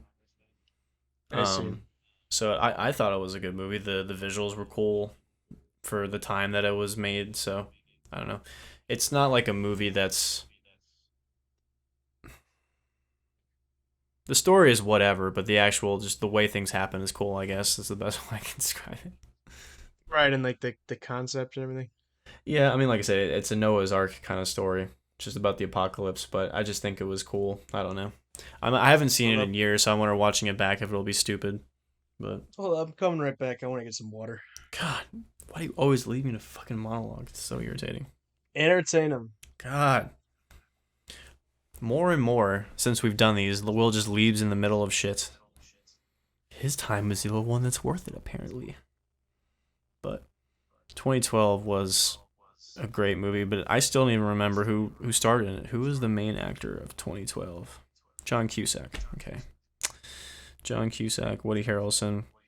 Yeah, all those movies. But to the people that I offended because Dune is their favorite neckbeard hobby, fuck you. That's so boring. You know it's boring, but you don't want to admit it because you want to impress other people just by saying that you get into the story of Dune because you think it's more sophisticated than it actually is. So I want you to know from the bottom of my soul, you will never, ever experience a great cinematic universe in your life because Dune sucks. I'm sorry. Just the way of the world. And I know they're making a second one. And I'm apparently going to be forced to watch the first one in its entirety, and I'm going to have to say I'm feeling a strong feeling that I'm never going to see the second one. I'm feeling it in my soul. Like, does it need to be that fucking long? God, tired of this like serious 3 hour movie shit. And I like Jason Momoa. I don't think he's a particularly great actor, but he's just charismatic to look at on screen. But just was not the move. I'm curious. What do people rate, dude? What do the critics say? What does it have? It's an 8 out of 10 and an 83% on Rotten Tomatoes. Why am I not surprised? They pick the most like overproduced blockbuster films that do not deserve praise, and they always give it like a high score. I don't get it. I feel like Bill O'Reilly. What's going on, America? What's happening? This is ruining your kids. This is why you should be scared. I'm too young to be this cynical. God, how fucking long does it take you to grab water? Jesus Christ. Oh my god, I'm gonna lose my brain. What else can I say about this movie? I don't remember it. I saw it like less than a year ago, and I still don't fucking remember anything that happened. Like, everyone just looked serious. That's all I can remember, is everyone was serious. There was quiet moments, and everyone's just like, no, don't do this, don't do that. And someone's like, oh, I'm curious, I'm gonna experience it. And then some... God, you took forever. Yeah, because the bathroom where I was supposed to go to was occupied, so I had to go to another God. one. I Oh, monologue more about how much I hate Dune. So... really? I'll listen to it back when. Nah, fuck it now. What? Another thing I want to say about Apocalypto actually is I really feel like it's palatable. Cause like think about like any adult human male. I think if you take like anybody, they would like this movie, or they would like get they would be entertaining. Yeah, I think most people will be entertained by it. Yeah, like any demographic, like IQ level, anything. Like they would think that this is cool, and Yeah, it even would be morons entertaining. can like this movie. It's for Yeah, everyone. he's true, true. Even people with average intelligence, who I think are even stupider, which we've talked about multiple times, as but I think they would even like. The Well, horseshoe no, those people are is no, those are the type of people. Yeah, the horseshoe. This applies here because they would be like, this is culturally insensitive, and it's like, just sit down and watch the movie. like, turn your brain off, turn your offensive filters off, and just watch this movie. Dude, I'm looking at Yes. the reviews that Dune got. They got an 8 out of 10 on IMDb and an 83% on Rotten Tomatoes. Yeah, dude, never take that seriously. I don't like. I don't even know what like half the. Let's see what Apocalypto gets. They probably gave it a lower Apocalypto, score. I guarantee right? you. Let me see. It's got a 65 on Rotten Tomatoes and it's Yep. got a 7.8 on IMDb, which That's is not horrible. bullshit. It's not horrible, but it's not as good as Dune. I got a 4 and a Dog fuck, 6. dude. Got 4.6 out of 5 on Amazon. That's good. You know, Bezos likes it. Even the description, the Mayan kingdom is at the height of its opulence and power, but the foundations of the empire are beginning to crumble. Yeah. Oh, it says the film is in Yucatec Maya. Okay, so that's the dialect. Interesting. Yeah. I love the poster too. That looks cool. Oh yeah, this movie's fucking sick. Yeah, like ooh man, that might be like my favorite poster of a movie. That'd be a great one to hang in your room. I was about to say that, yeah, even though I don't really do that anymore. Um, if I would do that, it would totally be this or like I had one for what was it? Is the shit? Oh, I had Roma. I think that's a very nice poster. I don't think I ever saw that movie. Yeah, that we could do that one too. Great. Um, Wonderful. ha- have you seen Y tu mama también, or have you heard of that movie? Did we not watch that? No, no. I feel like I've heard the name sounds really familiar. So that's Alfonso Cuarón. Wait, actually, did we even do any of his movies yet? I did. I don't know. I don't know directors and shit. Fuck yeah. So he's like Alejandro Gonzalez Iñárritu. Like they're honestly like cousins. I mean, not like literally, but like filmmaking wise. Mm-hmm. That they're actually very good friends in real life too. Um, he Alfonso did movies like Children of Men, Roma. He also did Gravity, which I think is like probably his worst movie. Yeah. Um, and then he also did the third Harry Potter,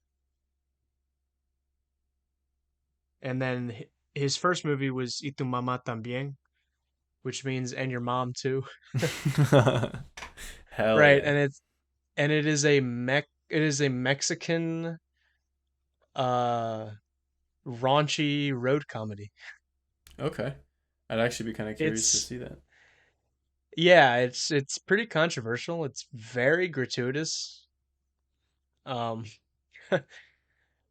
but yeah, I really would be interested to see what you have to say. I think it's a great movie actually, and you know that like coming from someone like me, right? Like a lot of these things, like if I'm saying that I like, then it's probably like exaggerated, right? Um, Probably. I mean, some parts I'm like, yeah, I think that's like a little bit too much, but like honestly, like from the way I see it, like I don't really think it's depicting them per se as like a good thing because of something that happens in the movie, but um yeah, well, you'll you'll see the movie. You could think for yourself. I guess I'll have to find out for myself. That's the only way. Yeah, it's the only way. It's But the only way yeah, to I want to do all live. his movies. There's still some of Alejandro's movies that we need to watch. Like I want to show you that movie Beautiful where the remember I told you about that one where the guy has like this he doesn't really understand what it is, but like he has prostate cancer and he knows he's gonna die in like a few months, and it's very depressing because like he's has like a he has a poor relationship with his family, and it's like very broken, and then he's like fuck like how do I like get this all back together even though I'm gonna like die in 2 months like is it even worth it, and then he has this weird ability to like communicate with the spiritual world and like see spirit and he doesn't really know how it works. It's a really interesting concept. I mean, I feel like that's, I mean, pretty realistic if you think about it. No, well, I guess yeah, but the way that it is in the movie is very cool. Well, like I said, I guess I'll just have to see for myself. Right. Um But but no, man. have you heard have you heard of the movie Enemy? No, all these one-word movies. I don't fucking remember them. Right. Same director as Dune actually. Oh, I'm excited. Uh well, no, I'm actually surprised that you're saying Dune's not good cuz all the movies I've seen from that guy were great. So usually, I mean, I feel like I've known you enough by now to kind of get a sort of a grasp of what you like movies wise. I don't think you'll like this one. Like there might be a chance Yeah, that you will I like kind trust of you, like yeah. it, but I don't know. I don't think you'll like it. I don't think I'm Yeah, alone here. I trust you know what you're talking about. Cuz Watch you like I know fucking at love this it. point I'll rip on you I don't so know. hard. I don't know. I mean, oh, dude, I'm seeing some alternate posters for Apocalypto. They actually like look pretty cool. Yeah, everything Like about you'll this see, movie is just artistically ripe for cool looking shit. yeah, like I'd love to see just like a book of like the coolest shots from the movie. Yeah. They should do a second one, honestly. Yeah, I was actually going to say that. I want to see the Spanish and whoever these people are go to go to town like that. That would be so epic.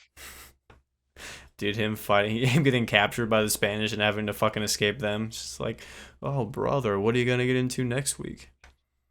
Well, no, he'd probably team up with them because that's like, well, this is for the Aztecs, and these are supposed to be the Mayas, but like a lot of like the surrounding tribes teamed up with the Spanish because they hated the Aztecs.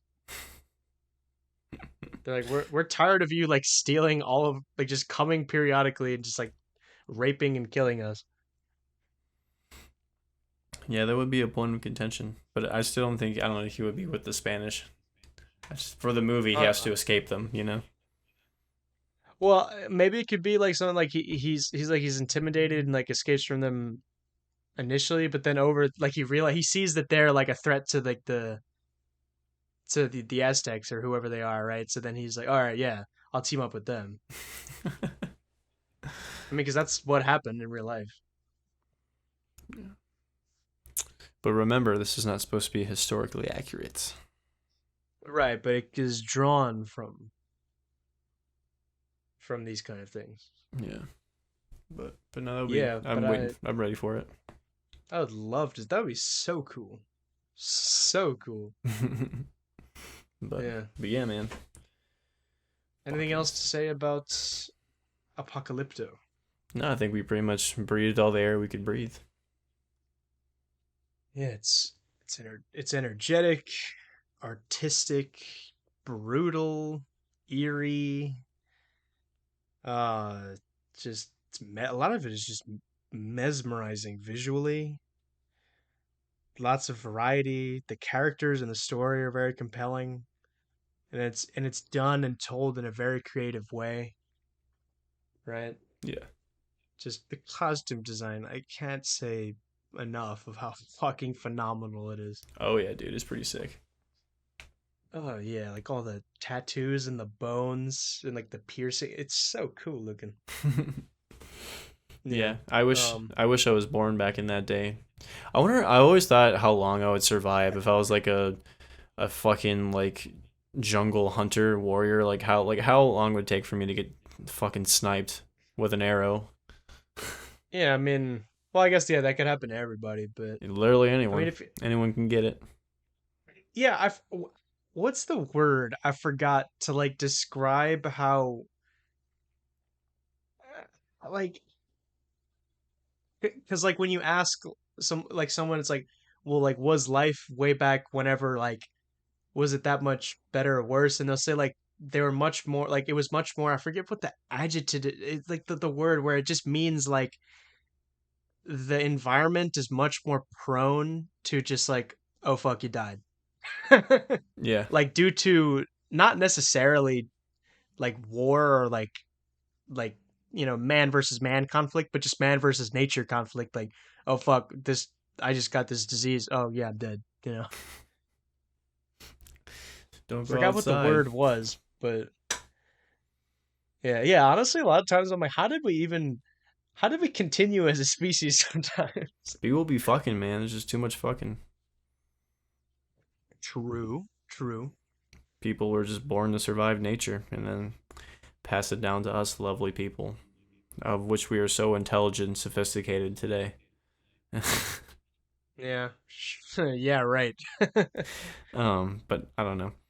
I've always thought about that, placing myself in historical context and see how long I would think I would survive in. But this one, I don't know how long I would survive in.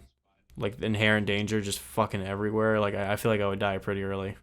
I mean, yeah, but like you're trained from birth to know how to defend yourself and be a warrior, so. That is true. Like if I was just dropped there now, I'm definitely dead for sure. But if I grew up with it, I don't know.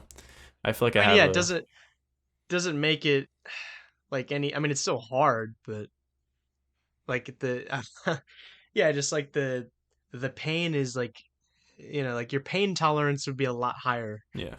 Plus, like now, like even in a comfortable, suburban lifestyle, I always thought weapons were cool and all that shit. So I probably would enjoy that aspect of it back in the day, or try to make up a new weapon or something, or just be Yeah, strapped to the tits. right.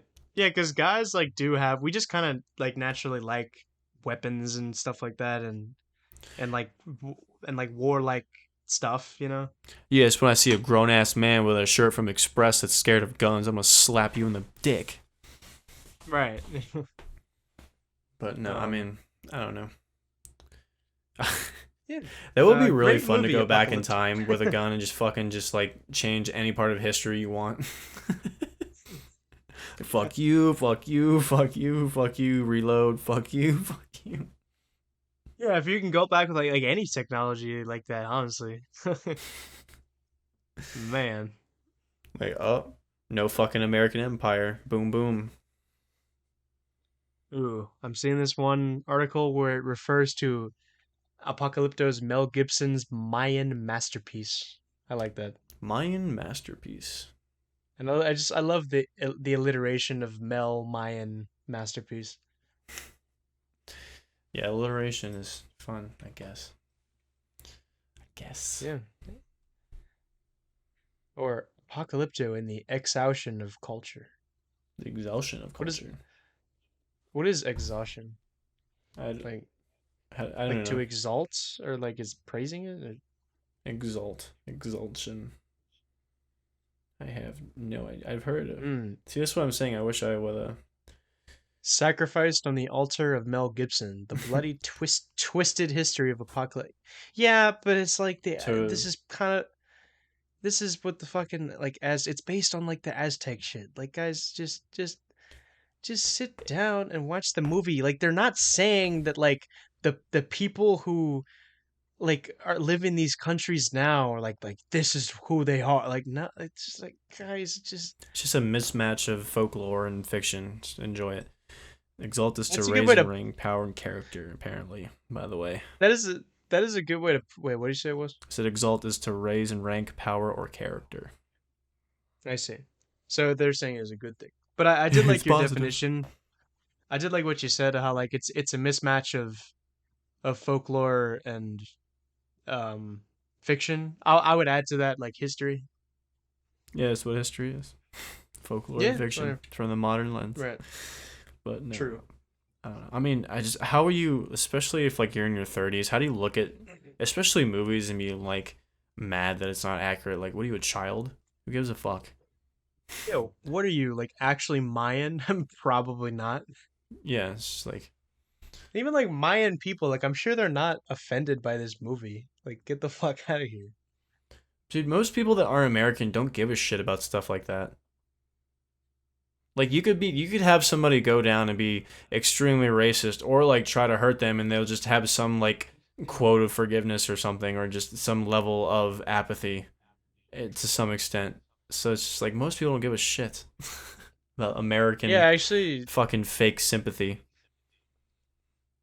yeah, there's it's just this whole false sense of like yeah,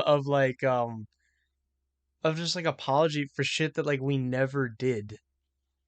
You know, the like the whole apology for slavery. It's like what the fuck? Like that was 200 fucking years ago. Like and like you know like how can you apologize for something that you never did?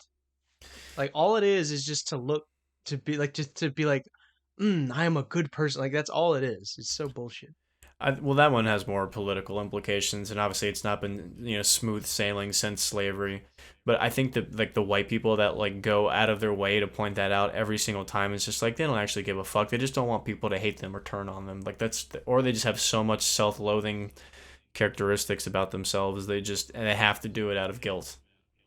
And it's just Hmm. like obviously I don't feel like I need to apologize for it. Like is I don't even think my ancestors were even a part of it. Like all the Germans on my dad's side fucking came over after slavery, like in the like early 1900s and late 1800s, and they weren't even around in Nazi Germany.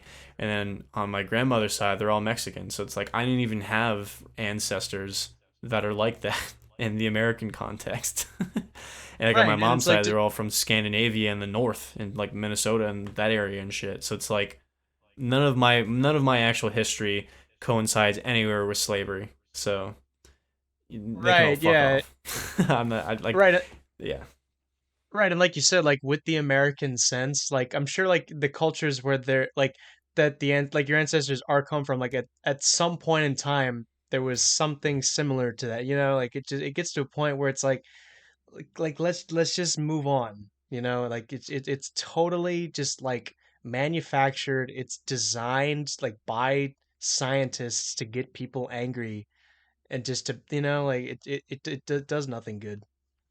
Yeah, I mean, there's talks of I don't know. I think it's good to learn the history and the brutality of it, and realize where people. I think it's important. So obviously Well, yeah, the but common thing is so it's history doesn't repeat itself, which it always will, no matter how much you learn about it. But that's a different story. well, Um, that's the problem because like it's not like the actual solution being presented is like that's what's wrong, and I think Yeah. Because I'm not against like you know the teaching of history. Obviously, that's not the case, right? But the problem is, yeah, like I know I just talked about this, that how a lot of history can be twisted, but it's like, yeah, I know that there was slavery in the U in this country, right? But what they like fail to teach is that it's like, well, okay, like you need there needs to be more context given, and like obviously it's like, yeah, this was sad. Like we're not saying this was a good thing, but we what we need to say is that like this is something that was practiced by every human culture like everywhere in the world, right? And like what makes us different is that we were able to actually get past this, and that's why we're a great country, right? Like, but I don't like the way it's taught where it's like, no, like we're just like an inherently like racist evil country, and it just makes people like more angry, and it's like, and like people are taught like black people that like they can't succeed. I'm like, what the fuck? Like, do you know how bad that is Yeah, and for people like that? Like, you're for like, my what? Like they can't succeed? Like, what the fuck? I mean, my thing, there's always things that need to be changed about a society to make it go forward. So like it's not Absolutely, even like, oh, we're perfect absolutely, and yeah. nothing needs to change, but like my biggest thing is like the majority of that shit was from the fucking government. It wasn't from like, I think people are mistaken like if they get mad about saying like, oh, we come from a racist country, it's like it's the fucking government. Like it's always been them. It's always been the shit that they've done. Like whether it was slavery and when we fought a war over, whether it was segregation, all that shit, and it just from them has spawned all of these problems. So, like I don't even care because if the conversation wasn't a white people thing and it was just like an anti-government thing, I would be totally on board with that because that's actually what it is. So it's like you just take out the corruption that just it needs to be taken out. You get more money into impoverished communities that actually spread the wealth around, like you're needed for any good economy. So it's like I'm more right for that shit. So it's like getting people that need help out of the situations than just fucking taking down the government, as opposed to having racial discussions. Like there's racial discourse every goddamn day, and It's I'm not. tired of hearing it. Yeah, because I'm like, it's not a race thing. It's all fake. Like, it's so manufactured. And It's like, always been a do you know? bureaucratic thing, always. Do you know Jesse Lee Peterson? No. He's this. He's like this. He's really old. He's like 70. He's this like black conservative. He's actually really funny because a lot of the stuff he says, like by modern standard, I mean, I agree with everything he says, right? But by it's just so funny. Like he's so blunt, and like he just gets called like misogynistic and like a white supremacist. And he's like, "What the hell? I'm black. Why you?" I mean, yeah, just and then people just go the Uncle Tom route, so it's kind of a Which is uphill sad, thing. but But I mean, I don't care. Like I right. said, like I feel like most people don't need to be at each other. Like, 'cause, like you can have like people that have racial problems with each other. Like they shout obscenities, across the mall, or people get into altercations. Like that's all fucking. That's just never gonna go away. People are gonna be ignorant and fight with each other. But there are like That's legislative yeah, and fucking that's like natural to an extent. yeah, Yeah. like if I mean that's I mean I know everyone says it, but that's why the government does that shit. They try to keep us at their throats or keep each other at each other's throats while they can just keep doing the bullshit they're doing for fucking hundreds of years. So it's like that's what I wish people would get. Like I wish people would stop Right, and choosing a that's political party to die on and realize that like no party is there for you. The government's whole existence has been for itself, for its own self-interest, and fucks everyone else. So I hope we can finally get, and I think more people are starting to realize that, but I'm tired of the racial shit. I'm tired of the fucking gender shit. Like I'm just sick of it. Like obviously no one's living the way you're supposed to live. That are fights on two sides of this argument. So and I know people get mad about not well, choosing a side, but like both sides really do fucking suck. And the people that live the best lives don't give a fuck about either of it. Like you should choose to be more apathetic in that way. Because unless you want to fucking take down the government, your activism does nothing. In today's day, I think they're just gonna keep changing the laws and keep making it more covert. It just doesn't fucking help. I don't agree with you about the apathy thing, but what I was gonna say about Jesse Lee Peterson is how yeah, like he brings that up is that a lot of this, and he grew up under all the Jim Crow stuff, and he was on a plantation in Alabama, and he was talking about how like a lot of the stuff that like that, and like the way that like most black people think is all just like manufactured, and it all just like comes from the government like telling them what to think, because like he said before like the 1960s, like most black people got married, like they didn't hate white people, like they just kind of minded their own business and everything, and they got shit done. But then and then then he said like the government came along and they just kind of fucked everything up. And they use like this whole race thing as just, I mean, he's saying like, yeah, there was bad things, but like people back then just kind of understood like, yeah, like, I mean, yeah, like there was a racist like evil law, right? Like holding back black people, right? And which was, and that was made by the government, but like people just understood, it's like, well, like there's good white people, there's bad white people, there's good black people, there's white black people. I'm sorry, not white black people. There's not white There's black people. albino Sorry, black people. bad. Right.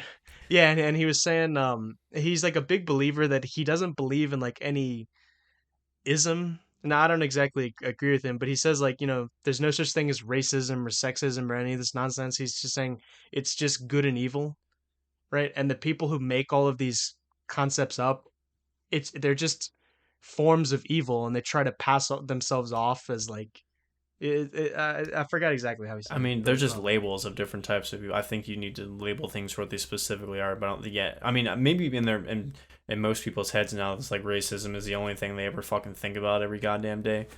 But yeah, I mean, the government's always in this shit, whether it's firebombing black communities or fucking spreading drugs in the cities or assassinating, black cultural leaders. Like rumored the FBI and all that shit. They were so worried about the Black Panthers or anytime any successful, black communities thrive, the government's been the one to tear that shit down. So it's like, and like, yeah, most of them are the probably all white, but again, like the white people that the have the Black suits, Panther not the. thing, I do understand that though. Right. It is To get true that you're those making that fucking white distinction, people, but like, no, but the Black Panther thing, I actually do understand that because like they were threatening serious fucking violence. not the older ones, the newer ones. I mean, The like the old newer Black ones. Panthers were way different. I'm talking about like I mean, obviously, no one knows if it's 100% true, but it's a rumor. Like Martin Luther King was assassinated by them. Fucking Malcolm Yeah, X. A couple, that's a the lot of other theory. leaders too. Yeah, I saw this video about it, which I might send it to you.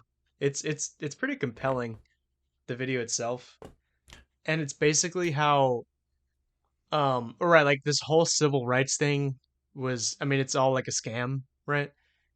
Not to say that there wasn't grievances and things to be, corrected, right? Like legalized segregation, like we can all agree is like, yeah, that was kind of bad and like had no reason to, like there's literally like, no reason for it to exist, right? Um but he was saying how the whole narrative and the way that we're taught to idolize Martin Luther King Jr. is fake, and he actually like wasn't a good man, and he was assassinated not by the evil like racist oppressors that were like he was just preaching the truth, and like they were just trying to suppress him. Like apparently, that's not how that they're not the people who killed him. The people that killed him were like, the people actually on his side were like, all right, we have this whole big plans to like fuck up the country. So we started with him. All right, we can take him out now. We can take out MLK now, because if he's killed, then this whole thing coming up about his character and his ties to communism, that'll all go away, right? Because he's a martyr. No one will care, right? If he's a martyr, that cements his legacy. Everyone will love him, right? And if we get that going, we can start fucking up the country more. Yeah, I mean, that's the other thing I can't stand when people It's they believable. don't have that nuance of seeing somebody as a flawed human being. So it's like no one. I mean, obviously, the only thing that I know about Martin Luther King was that he just loved the ladies of the night. But other than that, like if he just was an asshole in his everyday life, I don't really care. It's not something that like it's like separating the art for the artist. So it's like you take whatever message you need that inspires you, and then you just go away with the rest. It's like everyone's flawed. No one's a fucking martyr caricature biblical figure. Like it's just not how it goes. And obviously, like the whole And point, like the point of his killing Martin sorry, Luther sorry. King was not to like because he was a good or bad person. It's just because the what he represented needed to be stopped. That was the whole entire purpose of him dying, regardless if he was a good person or not. But the other thing too, like with As fucking I like they or the government would or do as I sterilization described, he just experiments. wasn't oh right. Yeah, it's But like or do as that I, shit. as I was saying, like he was taken out just because, you know, he's done everything he's needed to do. He's we can kill him now. It's just there's just so many instances of the government just doing these fucking experiments and trying to fuck with the common public for years and years and years and years. That'll never go away So I don't in get any I human it civilization. honestly blows my mind how people still have some trust. It's like there's proven instances throughout history, and most of those people are not even in jail. Some of them are probably still serving on a Congress seat somewhere. Like these fucking boomers are goddamn 80 years old. Like the fuck, they're Oh yeah, around they when this should all shit be in happened. jail. Like Yeah. so it's like Right. I don't get how people have any sort of trust for the government at all. Like people are like, why don't you Right. vote? Do you look at history? Like, what do you mean Right. why don't you vote? Why do you fucking vote? Like, what are you voting for? You have no idea what you're voting for. Right. Like this shit If we had still a goes on. Like it monarchy, just didn't go then we wouldn't away. have to vote. Yeah, it's like none of this shit went away. Fucking, you think we all live in Right. harmony right now? Like fuck off. I mean, at the end of the day, like, you know, I honestly, like, to an extent, don't care because, like, like, I'm just minding my own business. I can get the shit done I need to get done. We can have this great podcast, so there's I mean, Until and you it is a can't though, cliche. that's the problem. I understand that, but it is just kind of a meme, this whole, like, the government, it's like,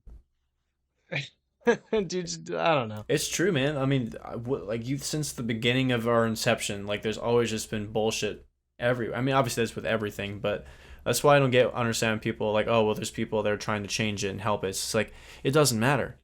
It's too much. The machine is too well oiled. Like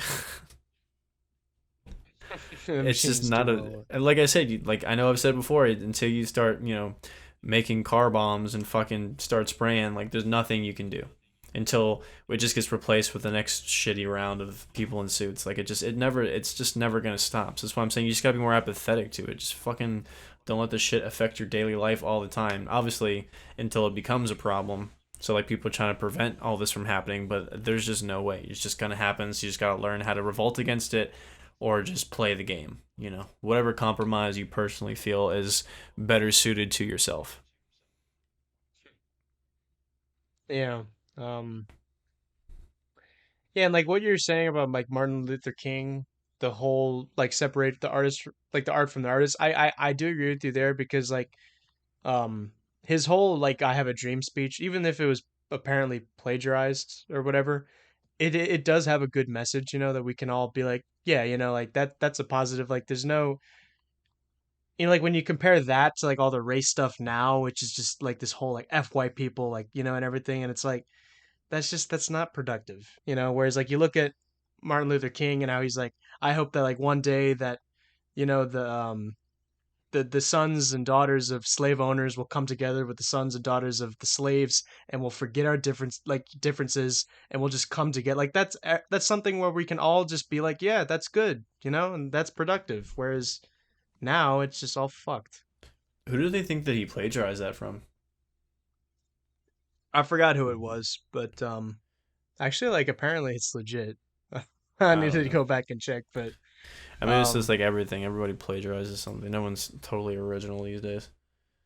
yeah, I mean, a lot of them. I mean, he was pretty much just like an actor, but I mean, a Yeah, lot of people in that field are. I can't really exactly blame him for that. yeah. I mean, I get the point, like their point of view of like there's totally like hardships that continue on to this day. So just telling everyone to drop their differences and sing "Kumbaya" is a little condescending, but the uplifting messages I think that are actually probably going to be the most useful is like the people that are learning how to build businesses or invest in something concrete or putting money like black owned banks, black owned whatever, right? So it's like you're Yeah, actually and up. yeah, right, because you're building your community, right? And you're being an like yeah, exactly. Yeah, so like stuff like Whereas that I think is the most productive because like you can't really do much without money. I think that's the majority of people's problem if they're poor or they're also someone of color is like probably money. I mean, I feel like you have racist encounters, but you're probably struggling more financially than you do have racist encounters. Um, even like people of color, like most ethnic peoples, like do well, and by the way, very in well like actually. cities, not like black people as a whole, like the actual like marginalized communities in the inner cities that are predominantly black. So I'm not gonna be fucking called out for that one. Y'all know what I'm talking about. So it's like putting money Right. into impoverished communities that are black to actually uplift, like I said, black owned businesses, banks, financial institutions, whatever the fuck, right? So actually They've done putting that money and it back hasn't in. worked. Hmm? They've done that and it doesn't work. It doesn't work because it's not on a larger scale, and most people don't want to learn how to It do is on that a shit. large no, it is on a larger scale, but the problem is just like the way that like people are taught in school and like just the messages that like a lot of because a lot of like black people are just sold that like victim mentality and they just they don't learn personal responsibility because of like poor family structure and everything like that. Because like the whole like a lot of black banks, like there have been a bunch. There's Black Wall Street, but like the problem with like all these black banks and everything is that like they like couldn't even get like because the reason like black people get denied for loans more often because they just tend to not like it's not racist, it's just because they tend to not pay them back, right? And that's the thing because like all these black banks opened and then they just did business with black and none of the black people paid them back, so they couldn't even keep the business open. Well, I mean, that's not what I'm trying to think of. It's perfectly described it. Like I mean, just the whole credit system in general is just fucking stupid. So it's like, yeah, like most of the time, if you try to have people that don't have that much money borrow a lot, I mean, it makes sense that most of them are not going to pay it back.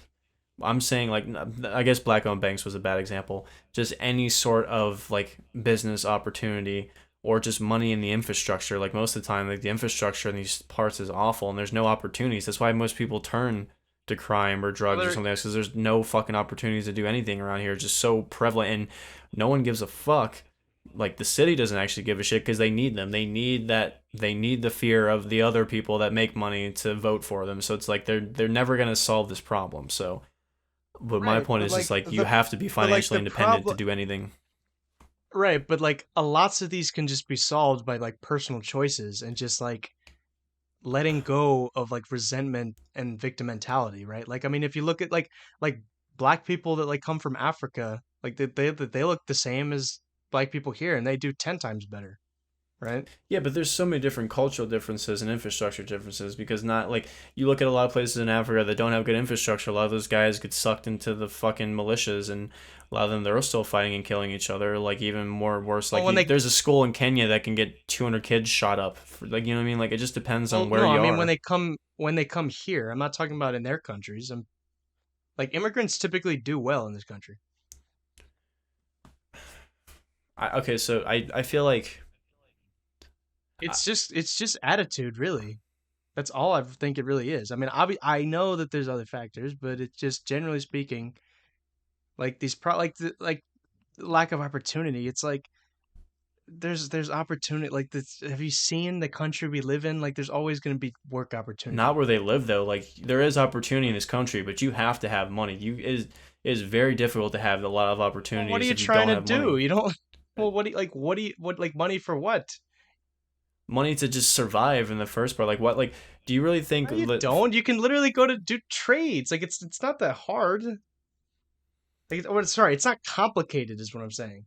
No, I don't think it's complicated to learn a trade. But like if you have these massive like you think it like if it was just mindset, if it was just you just need to learn how to be more savvy and then make money for yourself, do you think entire populations of people will be stuck impoverished? Like sometimes like it's Yes. just not possible to do things because of the situation you live. Like if you're struggling to fucking eat, if you live in an area that's awful, everyone's just gonna take all the nice shit that you have, and it's hard for you to get out. Like it's just there's just so many factors I can't even think of off the top of my head that is stopping you from Yeah, but succeeding. you can also just move. Like you can literally just You can't just move like if you don't have any yes, fucking you money. can. No, you can't. You You can't can just move. What are you gonna fucking move to another walk. Figure shitty it area? out. Like no, you can't just move to a better area if you don't make more money. Like yeah, but you can literally just move. Like and also like a lot of these things like they aren't temporary. And the other thing is that a lot of these like inner city like black people they just like they're not good with money, right? Like they spend money on shit that they don't need, It's because the right? Like they fucking don't like actually the education system's awful. No, like even like in good schools, they barely right teach you how because to they be teach them financially that independent. So it's like the education is right because they awful in these teach them that places. because they teach them that victim mentality, and a lot of these people like they don't have fathers, right? And that completely fucks kids up if they don't have a father because they don't have that person to teach them how to do shit like this or anything or just give them common sense about yeah or like like because like if you have a dad and he has like he doesn't need to be like rich. Like if he just has a job that it's like, yeah, it's just something. It's nice to the community. It's like, bam, wow, like that's a model for the son to work off of, and it's like it's instantly like better for the kid, and then in turn the family, and then in turn the community, and like it's just like that's really where the problems are. I agree it's partially mindset, but like if you look at every sort of awful area, what are the things you see most there that's around? You see liquor stores, you see cash checking places, like a lot of shit that, and like everything is like they do heavy There's advertising for gambling too. So it's like in every there's shitty liquor stores area. in rich neighborhoods too. Yeah, but not on every fucking block corner. You go to these places, there's like a liquor store in every strip mall. You go to like suburban places, there's an ABC store once every couple miles. Like it's not in a condensed area like it is in poorer places. And it's for a fucking Actually, yeah, reason. okay, I do agree with that. You know what I'm saying? So it's like there are a lot of different factors besides just your attitude that can keep you from getting in your situation. And you can't just fucking move to another area because if you don't make more money, you're just Yes, you gonna move can. to a shittier area, another shitty area. Because if you can't afford to spend $1,000 on rent, where are you gonna move to that's even nicer than than the place you But then live in? you could just fucking live in your car, save money, Live and in your then car and eventually save get money? there. What the fuck? Yeah, Bro. you sometimes you just have to make sacrifices. I'm not saying that for whoever has to do that, it's good, but it's just like it gets to a point where you just need to stop all of this fucking resentful attitude and you got to realize, all right, if I actually want to have a decent life, I need to give things up, you know? At least temporarily. Like it's I'm not saying like because a lot of these people in these situations, or we talk about like income inequality or whatever the fuck, like a lot of these things, it's like, yeah, a lot of that comes from just people, like, the people move in and out of the like brackets all the time just from like new experience learned, or people like they're at the beginning of the career or at the end of the career. It's just bullshit. I mean, I guess like all these factors prohibit you from actually making good decisions. So it's like unless you just have the savvy to you already, like not that's why like people are just stuck in that rut. It's easier to get sucked into a culture that, you know, glorifies all the nonsense because there's no better alternative. And most of the time, like Obviously, no, there is better alternatives. what I'm It saying is just like just it's hard to figure that out once you're in that scenario. Like once you're in that I lifestyle, it's know hard to it's get out hard, of it. but that doesn't. I know it's hard, but that doesn't mean that it's okay, and it doesn't mean that like. No, that's I mean, not I what know I'm you don't saying. What agree I'm with saying it, like but that's it's the just factors of why it makes a lot of like that's why like in every and this is not even like in one city. This is like in every major city. You think in every major city they're not like, "Oh yeah, this is all mentality and this is why you're stuck in your position." Like no, there is institutional reasons why like it's never going to get any better. There's always going to be a major disparity of wealth in like a poorer society. It's like that pretty much everywhere in the world. Like I don't like how do I put it? Like attitude can only get you so far, and obviously some people figure it out. Some people can come from the projects and be a billionaire and just whatever they do, there's whether it's people that do that. entertainment, but like that's not the majority of people. It just isn't. Yeah, but the other problem with like a lot of like and problems in like inner city black communities is like people that come from those areas that end up being celebrities and millionaires and whatnot, like they don't like invest in the communities they come from, and they just spend it all on vice, right? And that doesn't help at all either. That's not true. I can think of like a million rappers in the back of my head that like open up businesses and try to put money back into like just the area, like the even the neighborhood that they grew up in. So like a lot I'm of them not try to saying that invest doesn't back into happen. well, I'm saying is a lot of I'm them not try to invest back in their communities, but it's hard when the infrastructure is so shitty. It almost doesn't matter because there's just if you so, invest in it, it'll get better. Like I agree. I that's feel not like you need to hard. invest in infrastructure, invest more in actual education as opposed to this bullshit that they're teaching everyone now. Like everything, just the maintenance of the roads, maintenance of lights, more opportunities, more things for kids to do, so they don't feel the need to get into drugs. So a lot of these, like another reason why the mentality is difficult is because a lot of times kids get sucked into it very young. So it's Because they hard don't to have break that cycle dads. when you're like 12 or you're 9 years old and you think it's fun to go sell drugs, just fun to go shoot someone. Like you're You not just really don't gonna have a have that much dad. sense to you when you're older. You're gonna have survival skills, but not much common sense or critical thinking. So I not common Right, sense, or critical thinking is what I meant because you have survival skills, right, you have that or common sense. But how to um, be like just a functioning right, member of society, right? Or like another thing with like like these areas like with the infrastructure and everything. Right, but like something I noticed like in El Salvador, right, which is significantly poorer than like a lot of these places that that we're talking about, is that like when you see those like communities and everything, like there's dads in the home, the moms are there cooking food, and like the like the and like the dads like they have like like they learn a blue collar skill set. So like a lot of these things like and maintenance to houses, like just the people there, they're taught, and like they learn these good values, right? And they'll learn to like take care of their houses and their families, and like they can just do all this stuff like just by themselves. Like they know how to do all of like to invest in infrastructure and everything. And obviously, yeah, like the money thing is there, but a lot of it is like, yeah, I mean, it's just like attitude and values, Yeah, but a lot of the and like, times, like El Salvador, I mean, recently you said it's changed. But like majority of the time, like people fled the fucking country because of all the cartel shit. So it's like, if it really was that much different culturally, why did thousands of kids and teenagers and adults decide to get into the cartel thing? Because the government didn't give a fuck, and there's no infrastructure yeah, to but fight like, it. So it's the same thing. What I'm talking about. Obviously, it's on a more extreme scale. Not that many people, like no one's fleeing the United States because it's that dangerous. But yeah, but you can still like, well, right, that is very true, but also like, I mean, it's just also like in this country we just expect way too much. Like we don't realize that like air conditioning, running water, and all of this stuff is not the state of the world, right? So like there's less shit over there that they need, and that also really helps. And I'm not saying like it's easy to just give all this shit up, right? You know, like running water and all this shit, but it's just again like things like that when you can just look back at that and realize, yeah, like I mean, a lot of these places aren't really that bad, and like it really is just attitude. Honestly, I mean, like I just, you know, I don't know. I feel like you'd have a different perspective if you try to open your nightclub in the middle of Chicago and you realize how far it is and how difficult it is to actually succeed there. You know what I mean? Like, try opening a business in these places. You'll learn very quickly that it's difficult because no one has the fucking money to do anything. There's always fucking crime around. Kind of dangerous for the oh most yeah, part. So until like yeah, that's what I'm saying. Like, try to do that there and crime see how that drives all works. of that.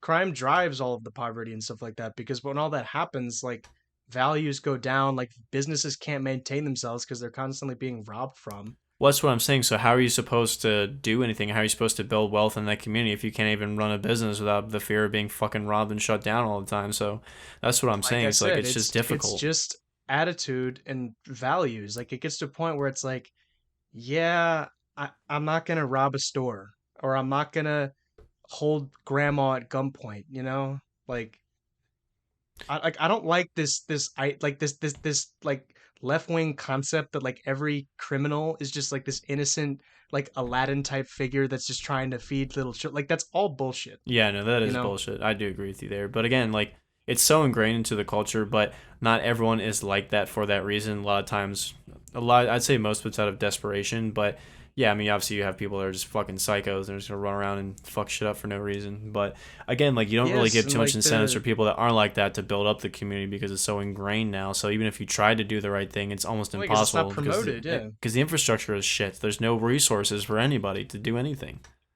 Yeah, and that's like where it helps to have, strong family structure and communities and churches. That's another big thing because like if shit like this happens in like the Jewish communities, like they all look out for one another, and they're like in small towns and everything, like they all like they like because I'm a big advocate for small communities and things like that because like when you do have those small communities and there's not as much like of these bullshit regulations that like because so many places have like different little things or whatever that makes them, right?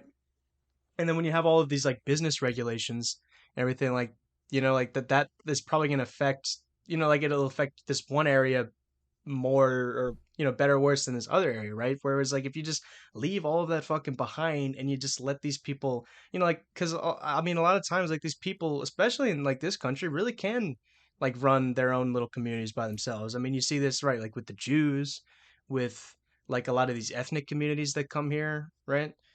And when you have like those strong units, like there's less like because like there's going to be less crime in an area where everyone just on average like attends church every Sunday, just because like they all know each other, so that if someone commits a crime, like it just be like, yeah, like this is like a threat to the community, right? Because they all know each other, right? I mean, yeah, people that go to those churches are pretty communal, but I mean, there's still gonna be churches in bad areas, obviously, for one to offer help and Right. whatever the fuck. But it doesn't. It's not gonna negate crime. Like it doesn't matter if they're there or not. Not just the church being there, but people actually going there and having, and having that strong community and faith, right? Because yeah, there's tons of churches I know in these communities, but they're not always really attended and whatnot. But The places that um, I've been to that needed the most, like those churches were always full because a lot of the times, like the church was like really the only resource that I could go to, like the food pantry. Some of them offered shelter, so yeah, that's definitely there. I mean, Yeah, I'd black. say that there's a big, strong community Um, of churches in impoverished areas for that reason. But again, it doesn't help the problem. It helps like a few people that are living in those communities that want to do the right thing and they need an outlet and they need a safe place to be and have a strong structure of family community there if they need help. So that's definitely there. I've seen that firsthand. But it's just really as a just I whole, mean, it's fuck. more family structure because like, well, like, yeah, like the churches is one thing and that does help, even though like like it just not growing up with a father that like fucks you. I think it's not even I think it's just the idea It of is. abandonment because like you can be raised by a single father and the fact that your mom abandoned you I don't think would be too much different. So I think it's just the But fact right, of one like it's parent just leaving you for whatever reason. right, like just lack of any father figure because they don't have that strong like masculine role model for lack of a better term because I know Andrew Tate ruined that concept. Because like I mean Oh boy. actual like I mean like an actual man, not Yeah. like the whole Andrew Tate red pill dork like childish view of what it is to like I mean what an actual man is. Like you do what you got to do, you help your community, you give people, you give people jobs, like that's what a man is to me, right? And just the fact that in these communities you don't have that, right? Like and I know you'd say like, well, it's because of like there's no money reinvested, and then that's a fair point, but I just think that that really is the problem, and you can really like just you can fix it if we just didn't glorify this like irresponsibility and everything like that, because it does no good to anyone. I think realistically we're at this point now it doesn't even matter because you can literally have every single person in that community right now just if you were to wave a magic wand and say all right everyone stops glorifying the victim mentality stop glorifying the streets and now it's time to actually do something. I still don't think it would be in a better position because like I said there's no resources and like they haven't been taught the right skills to succeed in life. So it's like even Yeah, now but it'll take fucking decades. it's hard to just say that, because like there's people are so ingrained with like like the shit that we're taught in school. Like people are so ingrained with whatever they teach us. Like it's hard to just be like, hey, this is actually how you do it. Like you really think they're just gonna like switch? Like fuck no. What my point to be exaggerated was like even if everyone had the right mindset right now, flip of a switch, it still wouldn't get better. Yeah, but also like I said, like they've already tried. Like they throw money on like the war on poverty all the time, and it never fixes the problem like ever. Just because it's not designed to be an actual fix. It's not designed to fix it. It's designed to be performative and honestly to just look good on your taxes or to like embellish money or money launder. Like it's not designed to be. The government is not interested in uplifting communities at all. They need Right. the Yeah. disparity of wealthy and poor. They need the fear. They need it literally to survive as a unit. But like they still have programs They need that like voters. They need all this shit. give. Yeah, but like they still have programs that like they give food and whatnot and all that stuff. I But mean, yeah, and then they people do also rely have on those, like but it's not going to get them out of their situation. It's just to keep them alive. right, and like the money goes to all the projects and stuff like that, and that's never works. Again, because like I said, they're not designed to work. It's all a band-aid on a broken Yeah, knee. It's just like building a school in Africa. It's just like it's a band-aid yeah, on a broken knee. I mean, but like the reason I really believe like all this stuff and the way I do is just because I look at the example of like my grandpa, like he grew up dirt ass poor. He had to hunt ducks to feed his family, right? And his dad died when he was 11, and then his mom had to end up go living in government housing, right? But then eventually he just kind of like he could have had that same mentality, the same exact thing. Like he didn't really live in like a nice area, but he just kind of was like, you know what? Like I got to do what I got to do, and like for the sake of my mother and my siblings, like I'll get my business done. And he got up out of the like that kind of working class, and he eventually like he was very successful. Like he's the ideal like American dream kind of guy. You know, I feel like those people um, are far and few between because like you can have two types of people that don't want to live the gang lifestyle and they want to do things the right way. So you have the kind of people that can have that mindset, but they're not good at doing shit because they don't have resources to help them get to where they want to go. And you have people that are smart enough like to figure out but what they like need what to does do to that work mean around it. though? Like they don't like anyone can go to trade school No, not or do anyone can just go to something. trade school. You still have to have money, or you have to borrow money, or if you're lucky, if you're smart enough, you get a scholarship or grant. You can't just go to trade school if you don't have money.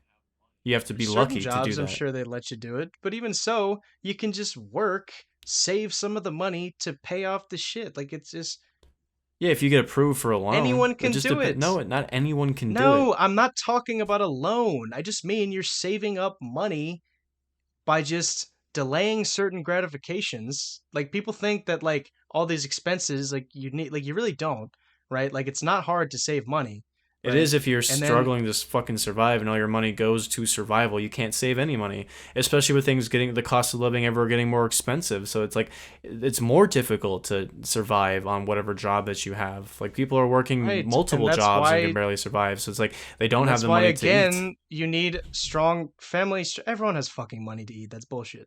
But the problem is like that's where strong family structure like that's just it's ever so important because like when you have that, it's like fine if like you're working at McDonald's for a little while because you can save that money eventually up and do whatever it is you end up needing or wanting to do, right? But like and I know it's hard because a lot of these people don't have fathers or mothers or any or or these connections and whatnot. But it's like eventually you need to make the decision, like as men to be like, yes, we need to be fathers and we need to actually do what is needed of us. Yeah, I'm not denying that all Which like being a father or it whatever. is very hard to teach that if you like like outside of just the like someone's father themselves telling their kids, or like it's very hard to like tell people in like a like in a school set. I don't I mean, people don't listen to I their fathers all the time. You have people that with like a mother and a father that still like resort to this life. Like being not having a father does not inherently make you be a degenerate, and yeah, like but people you're still like like a listen to parents all fucking the time. yeah, but you're still a fucking bajillion times more likely to end up joining a gang if you didn't, or end up committing violent crimes or in jail if you didn't have a dad. Like it's pretty clear that that's a problem. Yeah, no, it's a problem, but it, like just having a It's dad a is not going to very be the fucking big fix. problem. Like especially nowadays, like realistically, like I said, now that it's so ingrained into the culture, I don't think growing up with two parents Yes, is it really going would to do be. anything anymore. Like it's just like it's just like the Yes, it would be. mentality and it's Like if you also the have, lack of if you grow, infrastructure. if you grow up with two parents, well, also like two good parents that like, yeah, they might not have had the best hand, but they're like, yeah, we want to give you the best hand. Like that's like almost guaranteed to work out.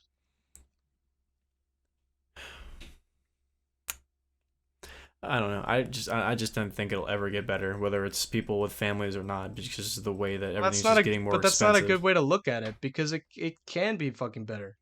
It can be, it just won't. Like I said, because the government's just not interested in letting that shit happen. They're just content on making You everyone's just life you more fucking difficult to where it's just not because even you don't possible. need the fucking government to do this shit. They'll just Yeah, fuck you everything don't up. need them to do it. They just autonomously make your life more fucking difficult. They force your way into all the shit with all the red tape and all the mitigation that they do and all the shit. Like it's like yeah, you don't need them to do it. They just do it themselves anyway. They take it upon themselves to fuck life up for everyone else. Right. But like it just gets to a point where like if we want to change shit or if you're in a community like that where it gets to a point where you just need to make better decisions, and like you're 100% of the time able to make that. Like you're able to make better decisions. And when like you do that, other people might see you, they'll start doing it, and so on and so forth. You might be able to make better decisions, but that doesn't mean it's going to work out for you every single time. Like that's like you can Well, make all the great it's decisions in never the gonna world. work out. Yeah, but it's not gonna work out for you every single time anywhere. Like shit happens, but it's like you're always capable of putting yourself in a better position, or sorry, like just choosing the best thing to do. Just make sure that that doesn't happen, or if it does happen, be able to move, like get that past and move on. Because I mean, shit happens to me, but Yeah, it's but like, life does not happen as much to you as it does to someone that's like or living in the inner city. Like, yeah, uh, well, how do you know that? what do you mean category? Because I'm you've not never had to saying worry you're about money in necessarily your life. wrong, You but you grew up not ever having to that's not worry about true. money That's ever. not fucking true. That's not fucking true. There's a time where you thought that you were gonna have to struggle to make money, or like your family struggled to make money and didn't know if they were gonna have That's, to fucking like live in another area or have to just pack up and move to somewhere they weren't ready for, or just anything we like had losing to jobs and shit. we had to do that once. My dad got fucked by some of the people at his job. We had to move out. So you had to move to somewhere that was less expensive, but you still had some money saved up, and then you can just go to the next part. So you have like Because my resources dad available already. made good decisions from my dad. Sorry, from his dad who made good decisions. From his dad who made good decisions. From his dad who came from all the way the fucking other side of the world, who literally fought in a war and saw all of his fucking friends die, came here with fucking nothing and was discriminated against from the fucking annoying Anglo class of people that were here in New Anglo. York. Yes, because a lot of that was, yes, that was absolutely a thing. No, no, I just thought it was funny what you said it. And he didn't fucking complain. He just did the shit that he needed to do, and it worked. Yeah, because he's smart enough to figure it out. Not everyone's gonna be smart enough to figure it out, even if they make good decisions. That's my point. Like, it's not the end all be all. Like, if you're able to do that, then yeah, it's a waste if you don't fucking get yourself out of a hard situation. But sometimes you don't have a choice. Well, like, what do you mean, though? Anything can happen to you. Life can just happen to you. Or it's like you make all the wrong decisions, someone just come down the street and fucking rob you and shoot you, and then you're dead. It doesn't matter how many poor decisions or good decisions you made earlier that day. Like life just Yeah, fucking but that happens doesn't. depending on where you are. Like it's more of a risk for you to have that Yeah, happen but in a if poor that place than it doesn't is here. happen, yeah, but if that doesn't happen, you can still make your life better when you're actually living. Yeah, you can always make your life better, but the whole point that I'm Yes. making is like how easy and how difficult that is depending on where you live to make your life better. And in those places in those inner cities, it is fucking difficult to make your life better, even if you do make all the right decisions. That's my whole entire point. I'm not It's not all saying it's mentality at the end of the I'm day. it kind of is though, because like I know it's not easy to do this, but it's just like I said, it gets to a point where you just need to stop doing fuck shit, you know? I'm not talking about the people that do fuck shit. I'm talking about the people that are trying to get out of that bad situation. It's not. It's So just like I more said, than just difficult for them to leave. do it. No, you can't just leave. If you don't Yes, you have more, can. if you, what are you not getting the concept? If you don't have more money to move to a nicer area, you're just gonna move to another area that's like yours. You can't just move to a better place if you don't have more money. Like I said, you could go to like a fucking homeless shelter and they could help you. There's resources there. It's They're not so fucking like. overcrowded and you don't get to stay that long. It's such a like you're lucky if like you see those lines of Yes, homeless you do get people. to stay pretty No, you long. Yes, you don't. No, fucking you do. don't. Yes, I've you worked in them, do. dude. There's lines of people and if you're not there by the time they close their shit or like you could be waiting all day and then they're filled up by the end of the night. They're not able to house every single person that comes in off the street. You're not like you do not stay there for an extended period of time. I've worked in these places. It's not like that. It really isn't. Like All right, then It's like first look at come, like a first serve church. Like every night. there's always somewhere that'll help you. There Or if is, but there's not, just just so many fucking people that need help. That's what I'm saying. The infrastructure is not able to handle all this shit. It's so underfunded. Like I said, I've had to yes, donate but my time to also work at these like places because they don't have enough help. Dude, I'm yes, telling but you. like I said, like a lot of these people need help just because they made fuck shit decisions. Like like like doing all these fucking drugs and joining gangs. How do you That's think they not get good for into doing all anybody. that shit? Do you think they just wake up one day and be like, I'm gonna make poor choices? Like, no. They get sucked into it by everyone fucking around them because that's the area they live in. Like, why didn't you It join a doesn't gang? Why didn't you fucking get that into all that doesn't shit? fucking matter. That doesn't mean it's okay. It does. I'm You not. think it's My you point. That's think not the that's the point I'm better making. option? No, it's not the better option. My point, my whole entire point is that the reason why this is not getting fixed and why it probably won't ever get fixed is because the infrastructure and the resources are always going to be shitty no matter how much wealthy people try to pretend to invest money into these communities. It's never going to get better because it's Yeah. designed not Like to. It doesn't matter what your mentality is or not. There's too many people that have shitty mentalities. They're going to fuck your life over and make poor decisions. And yeah, you might be lucky and be smart enough to get out of that, and there are people that do. That's the American success stories, but that's not the majority of people that get sucked into this lifestyle. It just isn't. yeah, because they get sucked into this lifestyle. And you don't have to like it doesn't have to be that way You're right. It from doesn't have to be that way, personal but it is fucking that way. It decisions. is that way. That's the reality of what the shit is.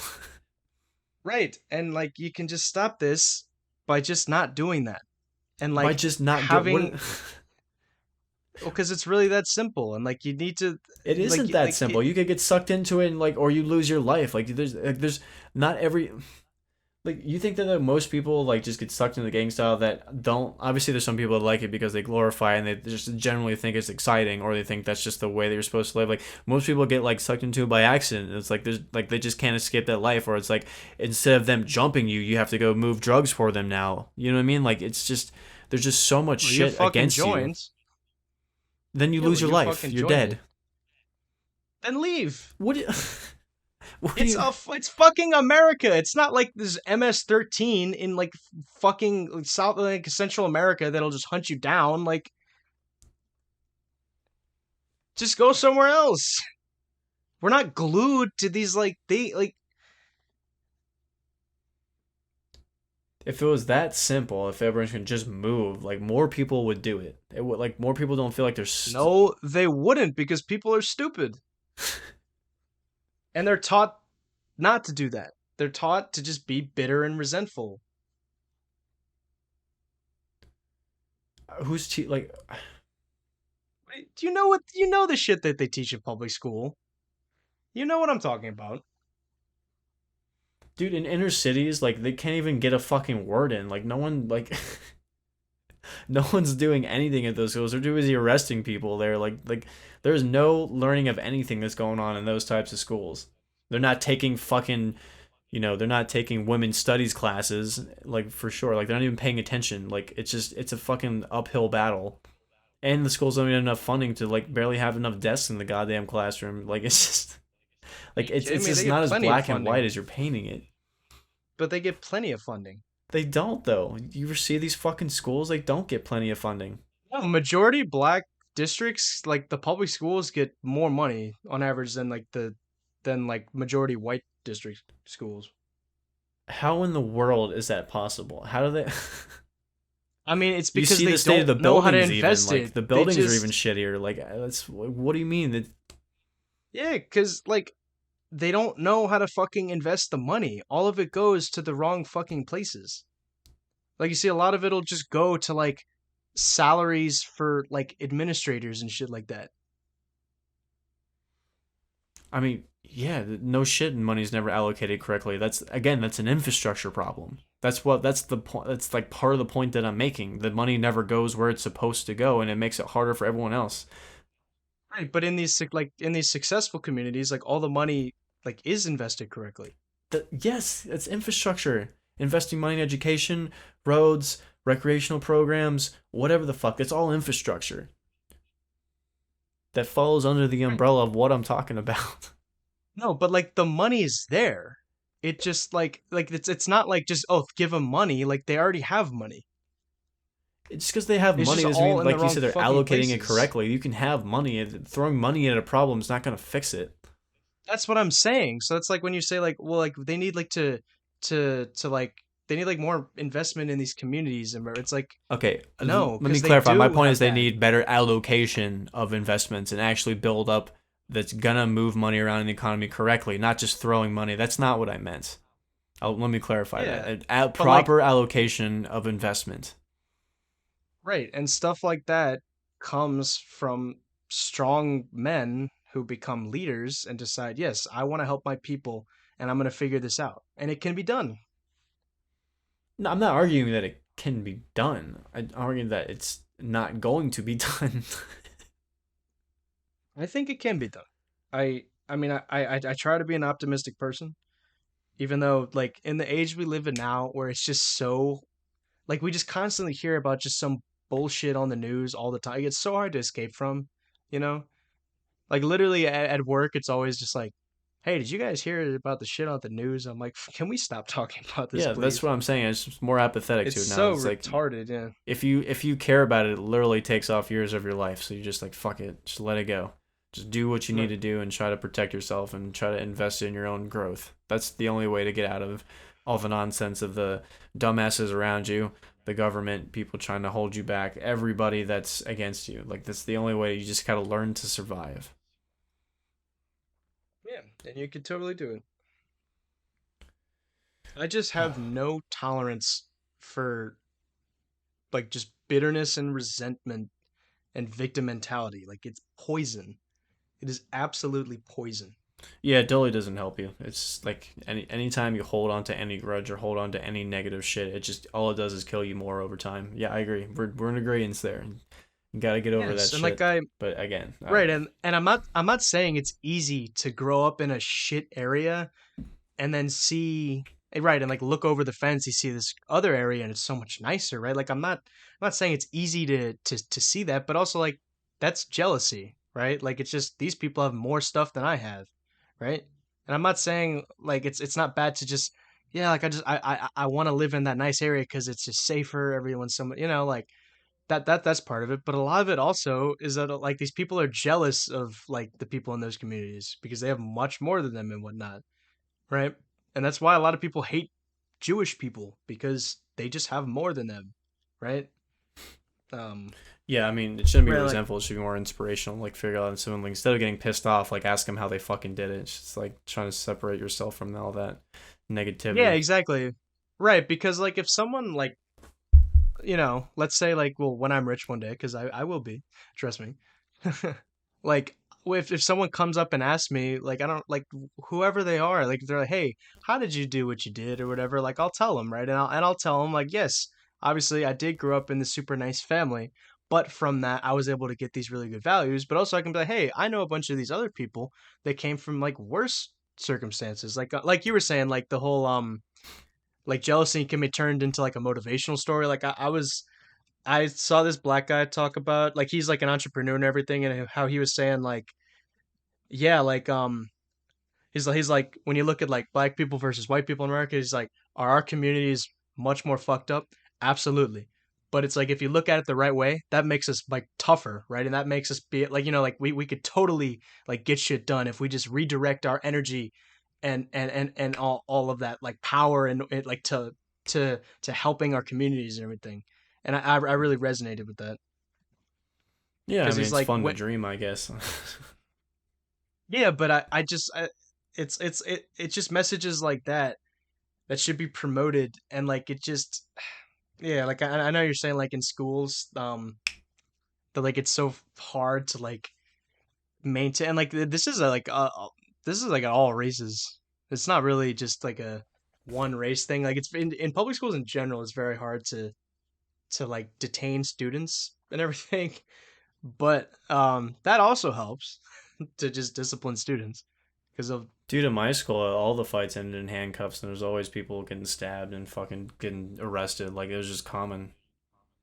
right but it's like the problem is like there's not enough of that to like just stop that kind of shit from starting in the first place I mean like Yeah, there was some roughhousing at like the school I went to, but like people weren't like there's no knives being pulled out and shit like And no that. one probably got arrested too.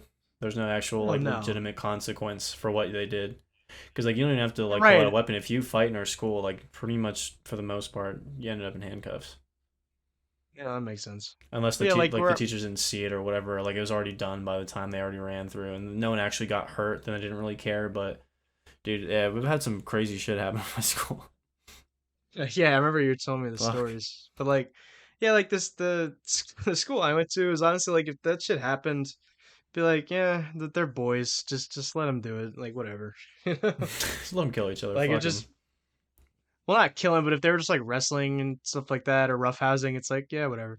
I actually think that's why one of the upsides of Andrew Tate is the promotion of like trying to train for something, whether it's like a discipline martial arts or discipline working out, like any sort of training in that regard, I think is good. So I think resilience and discipline is a great, you know, set of Yeah, ethics but that you learn it's from martial arts, and you gain more respect for things, that is true, and I think but innate patience.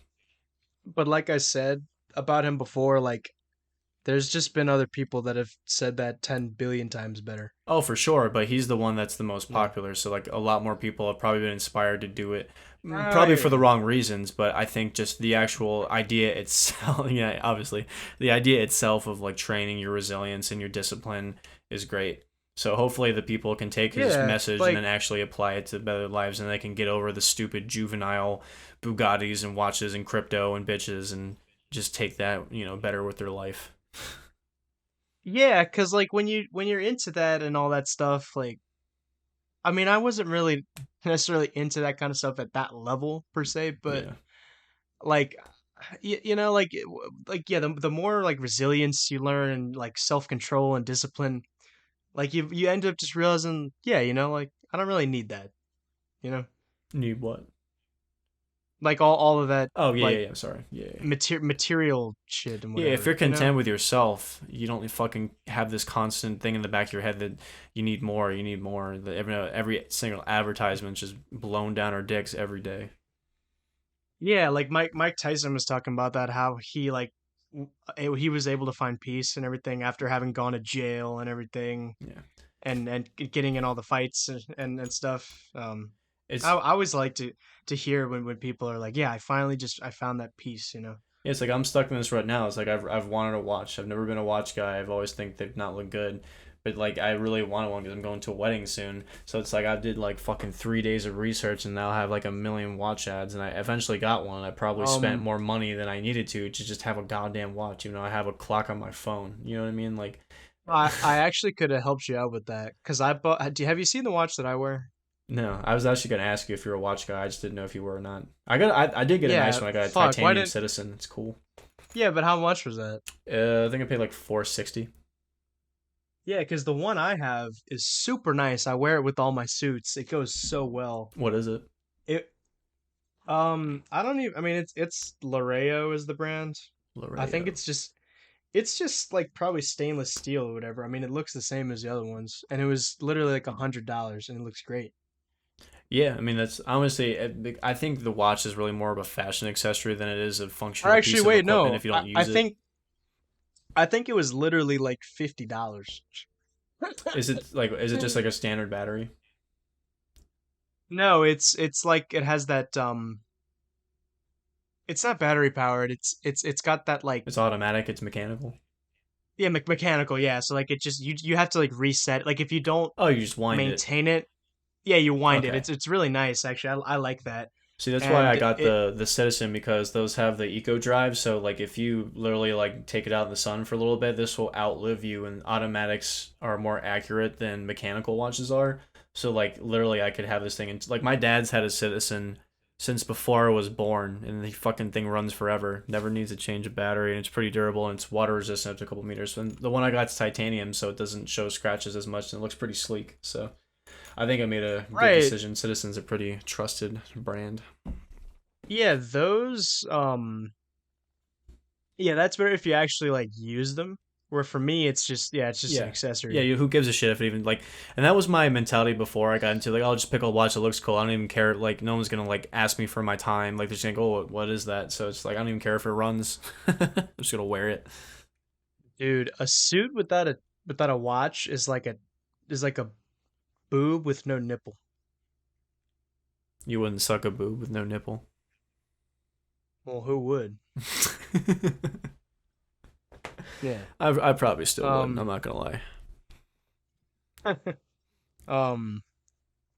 Yeah, But but it's just like the mentality of like fuck, and then like I didn't want to spend more than $200 on a watch, but then I just got heavily into them, like, and then I just went down the rabbit hole. And it's like fuck, man, like I want it to be nice. I want to, like my thing is like I don't want to spend $50 on things that suck. So I'm gonna get $100. I'm like, oh well, this one's better for 200. Well, if I can get this, if I'm gonna spend 200, might as well spend 400. But I don't want to spend less than more than 500. So 500 was my total cap. It's just like I hate buying things that suck and break on me. So I'd rather spend a little bit more right, money and yeah. buy it once and have it for a lot of years. That's kind of my thing. Like I don't need to spend $1,500 on a watch. I just want to spend one that's gonna last me for fucking ever and it looks nice. So I think like that Yeah, like 500 tier is perfect. I guess I didn't need to spend it, but I did because I felt like I right. needed it. But I don't actually need a watch. I'm not even wearing it right now. I'm just staring at it in They're its case. ac- they're Fuck actually me. a they're they're a decent investment actually because sometimes they appreciate If and you you buy could the right one, totally yeah. Like if you buy a right Rolex or a yeah. Tudor or any of that shit, then yeah, probably in a couple years you'll make more on your watch. But it's not the case all the time. Not on this one. But I don't think this one's gonna be an investment. It's just gonna be like a nice little heirloom if I can have it forever. well yeah, sure. But like from what I hear, the market fluctuates very often. So like you could like literally check and like in one like one day like your watch will be like the price you put, and then another day it'll increase, like some crazy percent. Oh, okay, I'll sell it that. Yeah. I mean, I only have one watch, but So how I often you have to wind that bitch? um, I mean, I only wear it when so like I wear it on Sunday to mass, So and then I wear it every time like I go, because every time I actually leave the house and I'm going to like something, I always try to wear like like those kind of Spanishy just button down shirts I wear. They're like a Hawaiian shirt or something like that. yeah, yeah, I yeah. always try to wear. I always wear the watch in those contexts, but that's not every day of the week. I think it lasts like 2 or 3 days. So you have to wind That it might pretty be. much every week that you use it. Yeah, but I mean, Yeah. I don't really care because like I said, like it's really just aesthetic because Yeah. it really does look sleek, like you said. Well, the other thing too with Um, mechanical watches is that they require more maintenance years down the road than automatic ones do because they have less movement in them. So True, that's the other but reason. that's Because why like I'm I just want to get an automatic yeah watch, and automatics are cool because it's a spinning rotor. So as long as you like move your wrist or keep in motion, it'll keep charging the power reserve. But again, like you have to get that serviced every couple of years, I'd imagine, and it's not as powerful yeah in the power yeah reserve. So that's why I went with the solar system because they've had this technology for 40 years, it can last months on end, and they're the fucking most accurate watch on the planet. I swear, besides right Rolex. right yeah Trust me, I've been doing a deep dive of this for fucking a week. It's really stupid. And I hate it now because like now if I go on YouTube, it's like all the shit I get is like watch videos, watch ads, fucking like god damn it. that's the algorithm. I know, it's so annoying. Why didn't you ask me anything about this? I didn't know if you were a watch guy or not. I've been so in my own little world. Yeah. I mean, now that I know that you got a $50 watch, that means you don't really give a shit. So I don't know how much your advice would have helped me. Yeah, dude, trust me. If you saw it, I don't think you'd think it was I'm sure it looks fifty nice, but dollars. like I'm such a like a functional person. Like I don't like buying shit like that doesn't actually like isn't well made or like serves a good purpose. Like I like knowing that I buy a well made shit. So like I like rugged like durability and reliability. That's why I drive a fucking Toyota. I'm not driving a Me too. Me too. Yeah. yeah, so it's like that's my thing. If I'm spending money on it, I want it to be good. I don't want to like buy a bunch of cheap versions of something and then spend more money down the line as opposed to buying one nice thing once. Buy once, cry once. Unless you're not breaking your wallet or living without your, above your means, then whatever. Treat yourself every now and again. Accomplishments. Yeah. Right. Right. Like for example, I spent about $600 on a trench coat. See, I would never do that. but it's nice though, You can and have it it probably fits. forever if you take care of it. It's not going to shrink on you. It's not going to fucking fray that easily, probably. Yeah, my dad has had the same trench coat for like 20 plus years. Mm-hmm. Like he had it since like before I was born. Yeah. Yeah, no, I mean, And that's the whole point of why you buy nice things. You can have yeah, them or forever. like the yeah, right, like the nice house. Well, that's harder to get. But Well, that's more worth the yeah. what you can resell it for than just having the house, I guess. Well, right, because a house, as long as like they all kind of more or less like they share the same functionality, I guess. Yeah, for the most You part. know, like if you can pay for all of the maintenance, that's worth it. But um, yeah, another is it? Do you have any investments in gold or whatever? I think I asked you about that. No. Okay. No gold for me. No silver. Nope, no. So I don't have any investments in tangible assets at the moment, which is really fucking stupid. Right. uh, Well, I mean, you have all your music equipment. That's an asset. yeah, I don't think I've ever sold any of my music equipment at a it's always been sold at a loss to get something else that I needed. But I've also traded up and not had to spend, shit more money. So if I want something, I can Right. usually trade it for something nicer and I spend way less money. So that is kind of what I'm doing right now. But I'm not a reseller. I don't buy things, fix them up, and sell them for a profit. It's never what I've enjoyed doing. Plus, it's too much time. I'm already doing that at work, so it makes more sense for me to just learn to do that better and make more money on salary every year than to me trying to make a side hustle. Yeah. Right. Right. Plus, I don't enjoy Um. it. I don't enjoy the interaction of selling and talking to people on my own like that because it's really fucking irritating dealing with people. Yeah. Yeah. I was thinking about selling my third guitar just because I never use it, but I'm like, Which one? nah. It's that first one I bought. The But the I classical? yeah, because I have two classicals. It's just the one that I normally use, but it's just a worse version of it. I thought you keep them in two different tunings. Oh wait, no, yeah, you did do that actually. Sorry. Yeah, Yeah, so actually, yeah, more reason to keep it. But yeah, also, I I would thought keep them. like They're nice guitars. they are too. Yeah, and they're Plus, you're also gonna get like raped on the fucking market because like it's definitely a buyer's market. So a lot of music stuff on the used side is down right now. So it's not even doesn't even make sense to sell it at the moment anyway. right, and also, I mean, it's not like a burden to keep it here. I mean, if And you don't also like I play it, you thought, don't play it. But I think it's. right. No, but I'm very happy with my guitars, like those two classical and my Chevelle. Yeah, your I'm very Charvel's happy nice. with I them. like that guitar a lot. A Charvel, yeah, not Chevelle. Yeah, the Charvel. Oh yeah, but man, the Charvel, I can't remember the last time I played on that. I need to play it, man. You I fell should. off on the electric and the metal. I was about to say you Even got a though like looper it's pedal. You're ranking up in the electric world.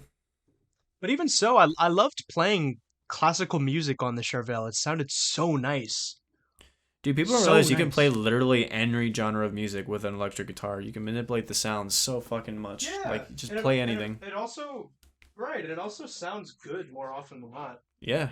Especially with all the effects you can put on it.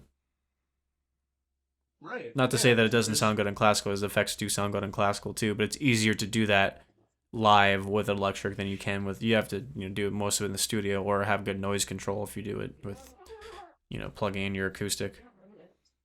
right. Yeah, and I have my two very nice amps. Very happy with those. You know, like that's a whole like asset that I didn't even really think Dude, I I had. fucking hooked you up, man. I gave you nice shit. You did, and I really thank you for that. And most of My like they're fish, all less than a yeah, thousand each individual item. Not one thing I sold will over $1,000. right. Yeah, so I gotta calculate the total value of my music equipment.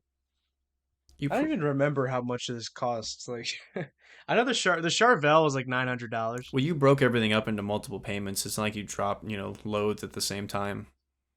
Yeah, but I mean, I have to think overall. Oh yeah, anyways, I would of guess like you. the total investment. I'm not gonna say your asset on here, but yeah, you. I mean, you don't have that much stuff, but you have a good like you have like any. If you want to create a hobby or a living out of music playing out, you could do it.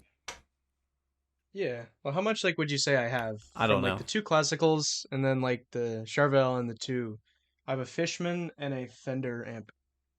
what Fender amp did I get you. I can't remember. It's the Champion 50 XL. Also very nice. Oh, that's right. I did give you that. That's a fucking cool amp. It is. I Yeah, love the effects on it. It really felt like dude, they don't make because them like anymore. They shit canned them, so I would hold on to oh that. shit. Shit, yeah, okay. Yeah, the Champion's a great um fucking amp. It's a great practice amp. It sounds good. It's not as loud. I love those amps. Yeah, Um, and when I played, I remember like I started to realize, wait, a lot of this shit that like Tool, like it's really not that hard. Like I could play like the triad riff and the reflection. Oh, dude, reflection! I love playing that. It's so yeah, you fun. turn on the It's reverb and the delay so and fun. shit. Some phaser. It sounds cool. Yeah, and actually, now I'm saying that, I need to actually finish my one man band version of that. Oh, it's true. Yeah, you can loop all that shit live. Because it was so fun. There were so many times when like I wasn't recording it and I would be doing it and I'm like doing it so well and it was so fun. And I would do the percussion too. Like I would just put the looper on and slap the guitar with the beat, like the boom. And it was so fun. Man, I need to start playing again, man. Yeah, you should. Yeah, focusing too much on the money. Well, like I said, with what you have right now, you don't really need to spend much more money. You just need to play the shit you have. Yeah, no, I'm 100%. I have everything I need for music equipment. But yeah, man, for those listening, I'm not gonna just upsell you. I'll get you good shit. I would so love a piano or a keyboard. Dude, even good keyboards these days, you can get one for less than $500, and it's pretty sick. Sure, yeah, I need to do that. And they come with Yamaha makes stands and Yamaha and everything. Korg makes great pianos. And you guys still have all those keyboards? No, well, I mean, I can order a Yamaha one, but Oh yeah, um, because I want to actually like test it first. Like I want to see how it sounds and feels and everything. well, get fucked on that front because I don't have any. We don't have the space to keep keyboards, and that's why they're only special orders now. What about all those ones that you had? Like, did you sell all Sold those? them all. Oh, okay. Yeah, Okay. the one you were playing last time sold specifically. You should have got it. I told you to get that one. It's used and it was gonna go. How much was it? Dude, it was like around 300, somewhere around there, 300 or 400. You should have got it. Yeah, I should have. Snooze, you lose. That's the one thing Um, about the music equipment game. If you don't fucking jump on it, it'll be gone. If it's a great deal. yeah, like that. Remember there was that sweet flamenco guitar that y'all had? Oh, I dude, was I like, have a hmm. sick one right now that you should come in and play, actually. It's a German made one. Okay. Oh. Ooh, fuck. Of course I don't have time tomorrow because I'm like totally booked tomorrow. Well, we've had it for a bit, but it's a German made classical All right, solid, and I think it's around like alrighty. 2,500 or something. It's pretty penny, but it's fucking great. Well, yeah, I want to just try it regardless, but You got lucky enough to man, try that old Ramirez, that old flamenco guitar we have from the 60s. You played that one, right? yeah, that was just fantastic. I loved how that sound, like just Yeah. the sound of the strings, like it just sounds Spanish, you know. What is Spanish?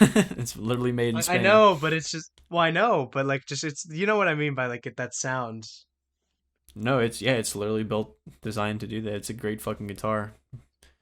Yeah, and my classicals I'm very happy with. They have that similar kind of sound, but it's just not the same as those flamenco guitars. Yeah, dude, not at all. Yeah, but yeah, music is a good investment.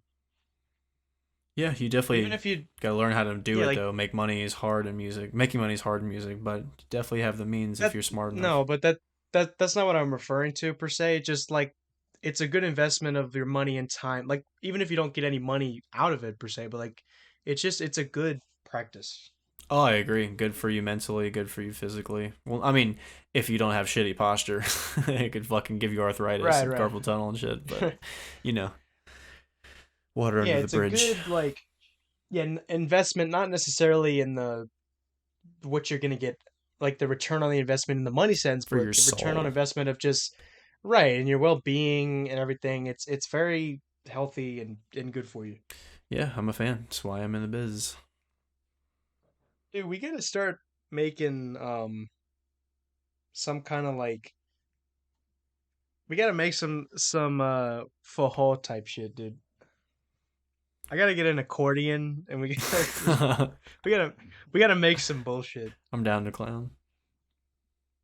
But accordions, I can like I know there's like the really big ones and then there's the ones that are smaller and whatnot. You definitely they're not hard to play if you. I feel like if you know since you already know how to play piano, just getting down the actual movements of the air compression, but that's not difficult. It's just knowing the key of notes that you have to work with. So I feel like you won't be able to. It won't be too difficult for you to pick it up. Yeah, I wanna try it. I mean, there was that one that y'all had, but it was really shit. Oh, like it smelled like an attic every time you blew out on. Yeah, it's just Dude, fuck that one. Yeah, like some of the yeah. keys were stuck and shit. I can't believe someone bought that. I told him like, dude, this thing's rough, and he was like, I'll take you 100 for it. I'm like, all right, fine, get out of my But fucking life. would y'all special order an accordion? Uh, I don't think we carry any brands that make them. I'd have to check. I don't think so. Now, like, do you guys have to get like a deal with the brand, or like how does that work? Yeah, because otherwise, what like you have to make the price more expensive if you didn't buy it at wholesale or if you didn't buy it as a dealer.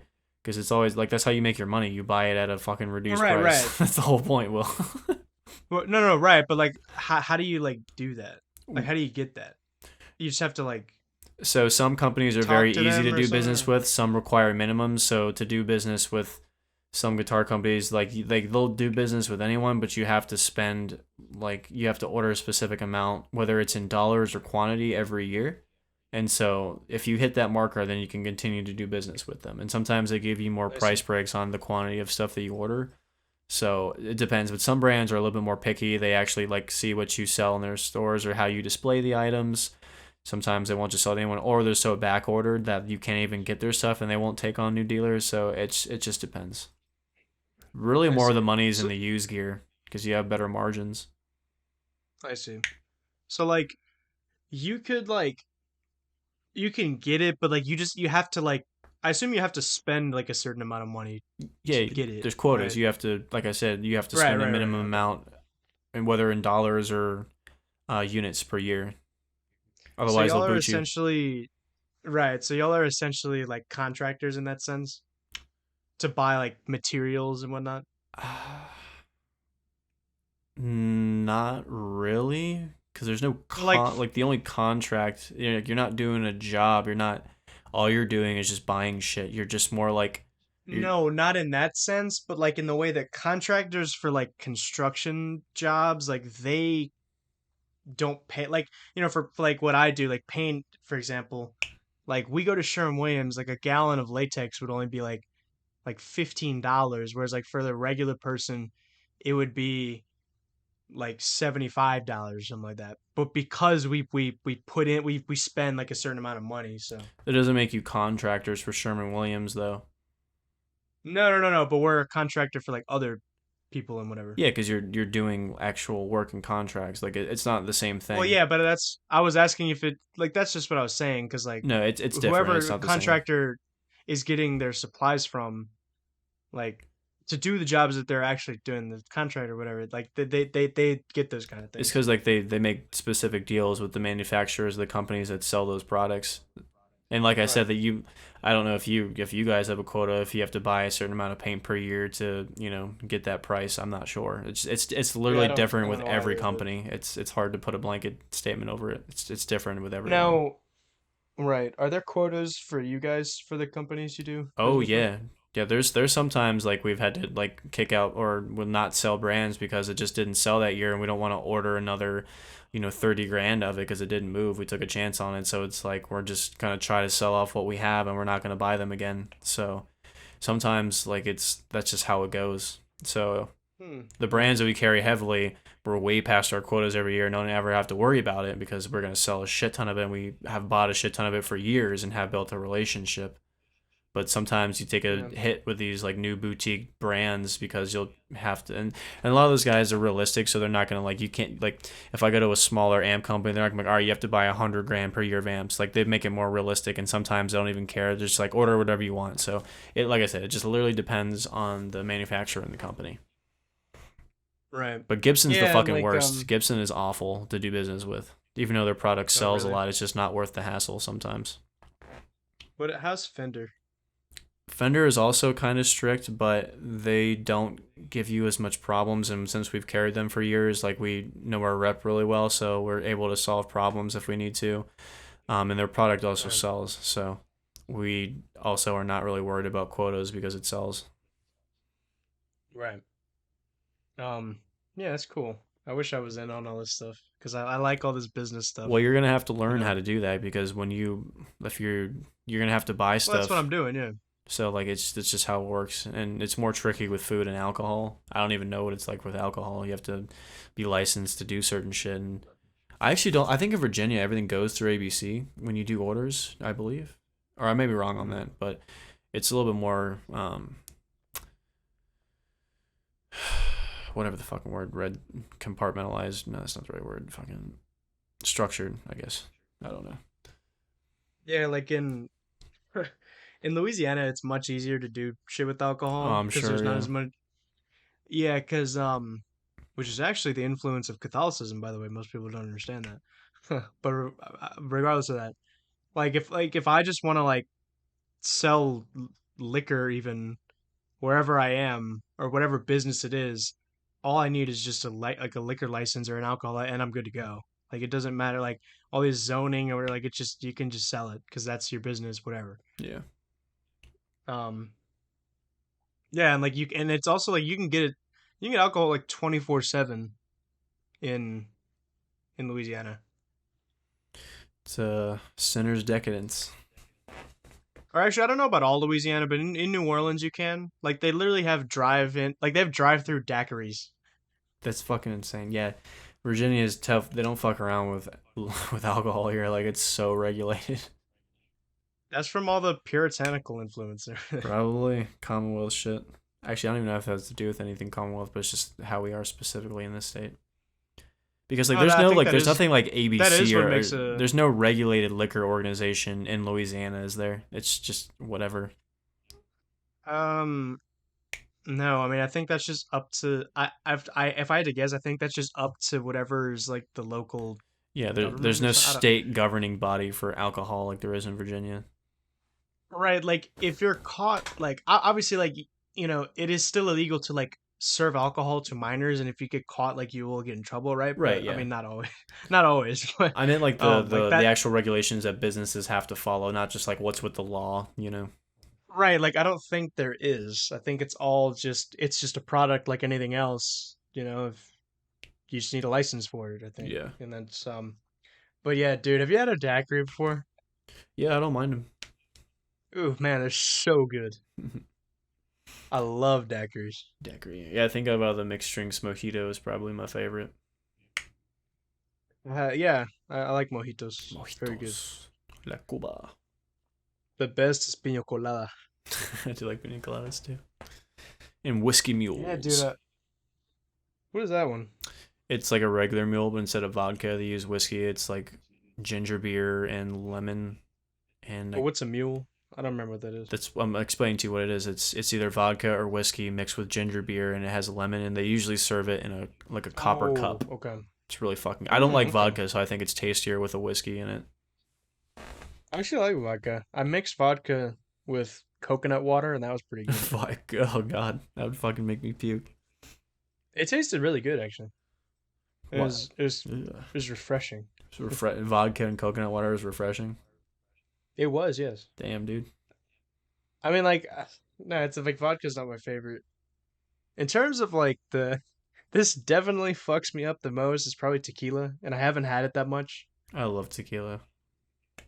Yeah, no, like because you know that there's the different kinds of drunks. There's like the beer drunk, and then there's wine drunk is different, and then like whiskey drunk is different, You don't want to be vodka tequila drunk, drunk. but like That's fucking. yeah, tequila drunk hits different. You're fucking wild. Trust me. Yeah, Yeah. dude, like Yeah, dude, Puerto Rico, like one margarita, I was already like, Yeah, the drunkest that I've shit ever been was in my good, life man. has been with tequila, and that was a fucking wild night. So I don't drink tequila heavily too much. I do like the The taste of it only though.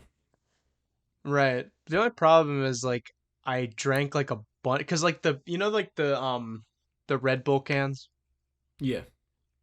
Yeah, they had beers over there like in that size can. So I just kept like keep them coming. Like, I don't even remember how many I drank. Oh shit. Yeah, that's why I'm Yeah. trying just to drink less. I don't know. The whole point, the concept of poisoning my body slowly is just less appealing to me as the years go by. All right, yeah, I don't do it very often either. Um, but we're about to get some tequila for my 21st birthday. Oh god, yeah, fucking Mardi Gras. Jesus Christ, I forgot about that. That's a When are you That's not Mardi 21? Are you? Gras. I thought October. I thought that was the whole point was we are gonna go down to Mardi Gras. No, we go down to Mardi Gras because it's Mardi Gras and we have to. But no, my birthday's on October. Oh shit. Well, in the tradition of getting fucked up, we'll get fucked up. Was it don't like some people do it? I mean, I'm not doing this, but like, don't some people like take 21 shots of tequila? No, I wouldn't do that. That's just No, stupid. I'm not. No. I'm not saying I'm gonna do that, but like, don't some people do that? Maybe. I mean, I they probably have to go get their stomach pumped. Yeah, but I mean, like 21. Yeah, because like of certain things, I guess it's Of fine, like but like straight not tequila? tequila. Fuck that. No, that's fucked. Yeah, you can't do that. I'm sure some people have the high enough tolerance to not die, but like, dude, you're definitely throwing up. That's not a fun Oh time. yeah, or like yeah, vodka. Even that would be fucked. Yeah. Mm-mm. Yeah, 21 shots of any hard liquor is not a good idea. Yeah, just do it of like uh yeah, 21 shots of beer. That's you could do That would that. eat. That would equal like one beer. Yeah, it's not that much. Yeah, it's like drinking a whole bottle Right. of liquor is like not recommended. Right. Unless you're Yeah, fat as not fuck and you can recommended. drink a whole bottle and feel nothing, but I guess it's a slimmer majority of the population. Pardon the Oh, irony. if you're fat, it like alcohol is doesn't affect you as much. I'd say for the most part. I mean, obviously there may be some people that are heavier that have lower tolerances, but I feel like the heavier you are, it takes a lot more effort to get drunk. Oh, I didn't know that. I I know believe that's so. how it's like the opposite for weed, I know. Interesting. Because like THC binds to your fat cells, Huh. and if you're fatter, then it like binds quicker and everything. Crazy. Yeah. Even though most of the people I know that are like just like weed heads are all like super scrawny. That's probably why, because they have to do it all the goddamn time Yeah, true. to That feel didn't occur something. to me. Yeah, but also like they eat so much and they're so skinny. I'm like, what? These crazy metabolisms, I man. know they can't do that shit forever. Oh, true. But Dude, how the fuck long have they been smoking weed? for thousands of years. Well, I know, but like, fuck yeah, what kind of question is that? That shit like comes from South America, doesn't it? I think some of it naturally grows in the Middle East too, if I'm not mistaken. Or like Asia or something? Probably. I feel like weed grows everywhere on this planet. Right. Can grow like in any Apparently, climate. Apparently Mexico is like the best climate and soil to make it. I don't doubt it. Well, yeah, that's why everyone wants the Mexican coke Yeah. and weed. Shit. Yeah. Um. Fuck. Yeah. Well, I think this was a good episode Yeah, of it's time to call it. Apocalypto, poor communities, and tequila drunk. Hell yeah. That's gonna be yeah. That's gonna be the headline. Oh hell yeah. Yep. Dude, 21 shots of fucking tequila. Fuck, man. Here, we'll do that for your 21st. I'll give you 21 shots and we'll document the experience. No, like literally one shot, I'd already be like I fucked. actually do want to see you. I've never seen you drunk. That'd actually be really fucking funny. I would mess with you. Does getting tipsy count as drunk? No. Because I haven't really truly been drunk Well, many times in my life. no better Like time than your 21st. maybe like I don't even probably like a handful of times. Not very much. Prepare your anus, bro. Nope, don't you dare. Like, Don't oh, you dare. Will's passed out. Zzz. Yeah. Well, hey, what was Joke's I on mean you, waking buddy. up? You're pregnant now. That's how that works. All Or right. worse yet, I have something else. Hmm? I said, or worse yet, I have something else. Yeah, you never know. It's a mystery. It's an Easter egg. Look forward to it. I remember there was that meme where it was like, if AIDS is sexually transmitted, then who was the first one to give it? And it's like the government, and it's just like that Muppet, like his eyes are like, oh shit, Nervous laughter. right? If it's who was the first person to give it? Fucked. Nice. That's a Alrighty. great note to have a good night. See you. Yep. See y'all later. Later. Bye.